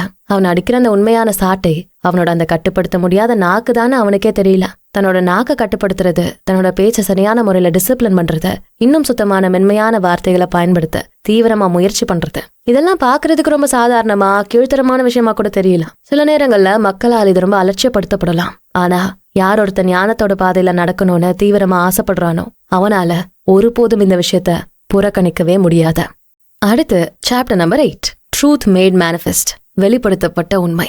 உண்மையிலே அந்த உயர்ந்த உச்சியில எங்க மேகங்களும் இருட்டும் இல்லையோ, எங்க நிரந்தரமான பேரழகு குடியிருக்கோ, அங்க உங்க வருகைக்காக ஒரு நிரந்தரமான சந்தோஷம் காத்துக்கிட்டு இருக்கு. எப்பவுமே விழிப்போடையும் பயம் இல்லாமலும் நம்பிக்கையோடையும் பொறுமையோடையும் சுத்தமாவும் இருங்க. தீவிரமான தியானம் மூலமா வாழ்க்கையோட ஆழத்தை அளந்து பாருங்க. அப்புறம் அன்பு மற்றும் ஞானத்தோட அந்த உயர்ந்த உச்சிகளை தொட்டு பாருங்க. உண்மைங்கிறது நம்ம செய்யற செயல்கள் மூலமா தான் வெளிப்படையா தெரியும். அது கண்ணால பார்க்கக்கூடிய ஒரு விஷயம் தானே தவிர காதால கேட்கக்கூடிய விஷயம் இல்ல. வார்த்தைகளுக்குள்ள உண்மை இருக்காது. அந்த வார்த்தைகள் உண்மைக்கான ஒரு அடையாளம் மட்டும்தான். நம்ம செய்யற நல்ல செயல்கள் மட்டும்தான் உண்மையை தாங்கும் பாத்திரங்கள். நிறைய பேரு எப்பவும் சொல்லுவாங்க, ஒரு செயலை செய்யறதுக்கு முன்னாடி நம்ம எப்படி இருக்கோம் அப்படிங்கறதா முக்கியம்னு. இது உண்மைதான். ஆனா இந்த இருக்கிறதையும் செய்யறதையும் நம்ம இஷ்டத்துக்கு பிரிக்க முடியாது. ஒரு மனுஷனோட செயல்கள் தான் அவனோட உண்மையான வெளிப்பாடே. செயல்கள் தான் உண்மையோட மொழி. ஒரு மனுஷனோட உள்ளான உணர்வு உண்மையோட இணைஞ்சிருந்தா அவனோட செயல்கள் அதை தெளிவா வெளியில சொல்லும். ஒருவேளை அது தவறோட இணைஞ்சிருந்தா அவனோட செயல்கள் அந்த தவற தெளிவா வெளிப்படுத்தும். எந்த ஒரு மனுஷனாலையும் தான் உண்மையிலேயே யாருங்கிறத ஒழிக்க முடியாது. அவன் கண்டிப்பா ஏதோ ஒரு செயலை செஞ்சுதான் ஆகணும். அப்படி அவன் செய்யும் ஒவ்வொரு முறையும் தன்னை தானே அவன் வெளிப்படுத்திக்கிறான். உண்மையோட வெளிச்சத்துல பார்க்கும்போது எந்த ஒரு மனுஷனாலையும் இந்த மனித இனத்தையோ அல்லது பிரபஞ்சத்தையோ ஏமாத்த முடியாது. ஆனா அவன் தன்னைத்தானே வேணும்னா ஏமாத்திக்கலாம். சுத்தம், அன்பு, மென்மை, பொறுமை, பணிவு, கருணை மற்றும் ஞானம் நிறைந்த செயல்கள் தான் வெளிப்படுத்தப்பட்ட உண்மை. இந்த நல்ல குணங்களை ஒரு புஸ்தகத்தோட அட்டைக்கு நடுவுல அடைச்சு வைக்கவே முடியாது. அதுல இருக்க வார்த்தைகள் வேணும்னா அதை பத்தி பேசலாம். ஆனா இந்த குணங்கள் தான் உண்மையான வாழ்க்கை. அதே மாதிரி சுத்தமில்லாத வெறுப்பு, கோபம், பெருமை, தம்பட்டம், முட்டாள்தனமான செயல்கள் எல்லாம் தவறு. தன்னைத்தானே வெளிப்படுத்தி கொள்ற ஒரு விஷயம். ஒரு மனுஷனோட செயல்கள் தான் அவன் இந்த உலகத்துக்கு தன்னைத்தானே வெளியிடுற ஒரு பப்ளிகேஷனே. உண்மைய வெறும் புஸ்தகம் படிக்கிறதுனால மட்டும் புரிஞ்சுக்க முடியாது. தன்னைத்தானே திருத்திக்கிட்டு தன்னையே மாத்திக்கிறதால மட்டுமே புரிஞ்சுக்க முடியும். போதனைகள்ங்கிறது ஞானத்தை அடையிறதுக்கான வெறும் உதவிகள் தான். ஆனா ஞானம் எப்படி கிடைக்கும்னா பிராக்டிஸ் பண்றதால மட்டுமே கிடைக்கும். ஒரு மனுஷன் தன்கிட்ட எவ்வளவு உண்மை இருக்குன்னு தெளிவா தெரிஞ்சுக்க ஆசைப்பட்டா அவன் தன்னைத்தானே இந்த கேள்வியை கேட்கணும். நான் யாரு? என்னோட செயல்கள் என்ன? மக்கள் வார்த்தைகளை வச்சுக்கிட்டு ஓயாம சண்டை போடுறாங்க. ஏன்னா அவங்க உண்மைங்கிறத காதால கேட்கிற, கண்ணால படிக்கிற விஷயம்னு தப்பா நினைக்கிறாங்க. உண்மை கேட்கப்படுறது இல்ல, படிக்கப்படுறதும் இல்ல, அது கண்ணால பார்க்கப்படுது. நல்ல செயல்கள் தான் உண்மையோட கண்ணுக்கு தெரிகிற உருவங்கள். அதான் அறிவோட தூதர்கள், ஞானத்தோட தேவதைகள். ஆனா தவறோட கண்ணு எப்பவுமே இருண்ட நிலையில தான் இருக்கு. அதனால இந்த உண்மையை அதால பார்க்கவே முடியாது. அடுத்து சாப்டர் நம்பர் 9, ஸ்பிரிச்சுவல் ஹியூமிலிட்டி, ஆன்மீக பணிவு. இந்த சாப்டர்ல நம்ம வாழ்க்கையில ரொம்ப முக்கியமான ஆனா நம்ம அதிகமா தப்பா புரிஞ்சுக்கிட்ட ஒரு விஷயத்த பத்தி தான் பார்க்க போறோம். அதான் பணிவு. உண்மையான பணிவுனா என்ன? அது நம்மள எப்படி உயர வைக்கும் அப்படிங்கறத இந்த 9வது சாப்டர்ல தெளிவா ஆராய்ஞ்சிருக்காரு ஜேம்ஸ் ஆலன். இந்த சாப்டர் அவர் ஒரு ஆழமான கவிதையோட தொடங்குறாரு. கேளுங்க. யார் ஒருவர் ஞானிகளோட தோழனா இருக்க விரும்புறாரோ, யார் இந்த பிரபஞ்சத்தோட பேரழக தெளிவா அறிய விரும்புறாரோ, அவர் உயர்ந்து நிக்க ஆசைப்பட்டா முதல்ல கீழே குனிய தெரிஞ்சுக்கணும். மேல எழும்பி போக ஆசைப்பட்டா முதல்ல கீழே விழவும் தயாரா இருக்கணும். உயர்ந்த இடத்துக்கு போக நினைக்கிறவன் முதல்ல தாழ்வான இடத்த தெளிவா புரிஞ்சுக்கணும். யார் ஒருத்தன் மகத்தான அந்த பெரிய விஷயத்த அறிய விரும்புறானோ, தீவிரமா பொறுமையா காத்திருக்கிறத ஒருபோதும் அவமதிக்க கூடாது. யாருக்கு உண்மையான பணிவு கிடைக்குதோ அவனுக்கு தான் ஞானம் கிடைக்கும். இன்னொரு அற்புதமான தேடல்ல இப்ப சாப்டருக்குள்ள போவோம். உலகத்துல இருக்க எல்லா மதங்களோட புனித நூல்களையும் எடுத்து பாருங்க. அதுலெல்லாம் இந்த பணிவுங்கிற போதனை ஒரு வெளிநூல் மாதிரி எல்லா இடத்துலயும் தொடர்ந்து ஓடிக்கிட்டே இருக்கும். இந்த புனித நூல்கள் மட்டுமில்ல, எல்லா காலத்தையும் வாழ்ந்த ஞானிகள் எல்லாரும் ஒரே ஒரு உண்மைதான் தெளிவா அறிவிச்சிருக்காங்க. அது என்னன்னா, மனுஷன் இந்த உண்மையான வாழ்க்கைக்குள்ள நுழையணும்னா அதுக்கு அந்த பணிவுங்கிற நுழைவாயில் வழியா மட்டும்தான் போக முடியும். அந்த வாழ்க்கைங்கிறது முழுமையா ஆன்மீக தன்மை கொண்டது. அதனால அந்த வாழ்க்கைக்கு நம்மள கூட்டிட்டு போற அந்த பணிவும் கூட முழுமையாவும் சுத்தமாவும் ஆன்மீக தன்மை கொண்டதா. இது ஒரு ஆன்மீக விஷயங்கிறதுனால இது எப்பவுமே ஒரு பருப்பொருளா காட்ட முடியாது. இது ஏதோ ஒரு மத்த விதியாவோ அல்லது ஏதோ ஒரு ஃபார்முலா மாதிரியோ எழுதி வைக்க முடியாது. உண்மையான பணிவுங்கிறது வெளிப்படையான ஒரு விஷயம் கிடையாது. மக்கள் தப்பா நினைக்கிற மாதிரி தன்னைத்தானே கீழ்த்தரமா நடத்திக்கிட்டு தன்னைத்தானே தாழ்த்திக்கிற அந்த பழக்கம் கிடையாது பணிவு. இந்த தப்பான பழக்கம் தான் பணிவுங்கிற பெயரை திருடி வச்சிருக்கு. ஆனா நம்ம மத குருக்கள் என்ன கத்து கொடுத்திருக்காங்க? நிறைய மக்கள் எதை நம்ப வைக்கப்பட்டிருக்காங்க? தன்னைத்தானே திட்டிக்கிறது, தன்னைத்தானே மட்டம் தட்டிக்கிறது தான் உண்மையான பணிவுன்னு கத்து கொடுத்திருக்காங்க. ஆனா உண்மையிலேயே இது உண்மையான பணிவுக்கு முழுமையான எதிர்பாடும். இதை நல்லா கவனிச்சு கேளுங்க. தன்னைத்தானே கீழே இறக்குற ஒரு டீக்ரேடிங்கான செயல். சொல்ல போனா இது தன்னைத்தானே அழிச்சுக்கிற ஒரு விஷயம். இது ஆன்மீக தற்கொலை. ஒரு மனுஷன் என்கிட்ட இருக்க நல்ல விஷயம்லாம் வெறும் அழுக்கான நாரி போன துணிகள் மாதிரி. என்கிட்ட எந்த ஒரு நல்ல விஷயமும் இல்ல, என்னோட சொந்த முயற்சியால நான் எப்பவுமே மேல உயர்ந்து வர முடியாதுன்னு நினைக்கிறான்னா அவன் அந்த யோசனையோட ஆட்டிடியூட் மூலமாவே தன்னைத்தானே ஒரு சக்தியற்ற பலவீனமான ஆளா மாத்திக்கிறான். அவன் தனக்குள்ள இருக்க அந்த தெய்வீக ஆன்மாவையே குரல் வலைய நெரிச்சு கொண்டுட்டு இருக்கான். அவனோட குணத்துல எது ரொம்ப உயர்ந்ததோ மகத்துவமானதோ அதை அவனே குழி தோண்டி புதைச்சு செதைச்சுக்கிட்டு இருக்கான். தன்னோட கேரக்டரை கட்டி எழுப்புறதுக்கு பதிலா அதை முழுமையா உருவி எடுத்து பாழாக்கிக்கிட்டு இருக்கான். ஒரு மனுஷன் தன்னோட இதயத்துல எப்படி யோசிக்கிறானோ அப்படியே ஆகுறான். நம்ம எண்ணங்கள் எப்படி இருக்கோ அப்படிதான் நம்ம குணமும் இருக்கு. உண்மையில நம்ம எல்லாரும் எண்ணங்களால உருவாக்கப்பட்ட உயிர்கள் தான். இது ஒரு கட்டிடம் மாதிரி யோசிச்சு பாருங்க.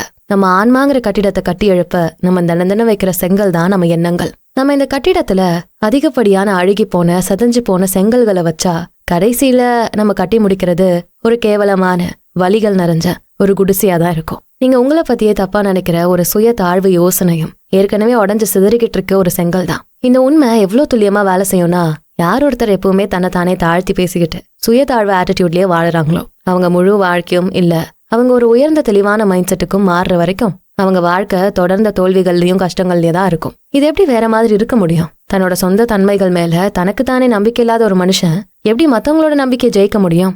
இல்ல எப்படி ஒரு உருப்படியான தகுதியான விஷயத்த லைஃப்ல செஞ்சு முடிக்க முடியும்? இது மட்டும் இல்ல, இந்த மாதிரி மனுஷனுக்கு மனுஷ இனத்து மேல கண்டிப்பா நம்பிக்கை இருக்கவே இருக்காது. தன்னையே அவன் வெறுக்கும்போது அவன் மத்த எல்லாரையும் வெறுக்கிறது தான் உண்மை.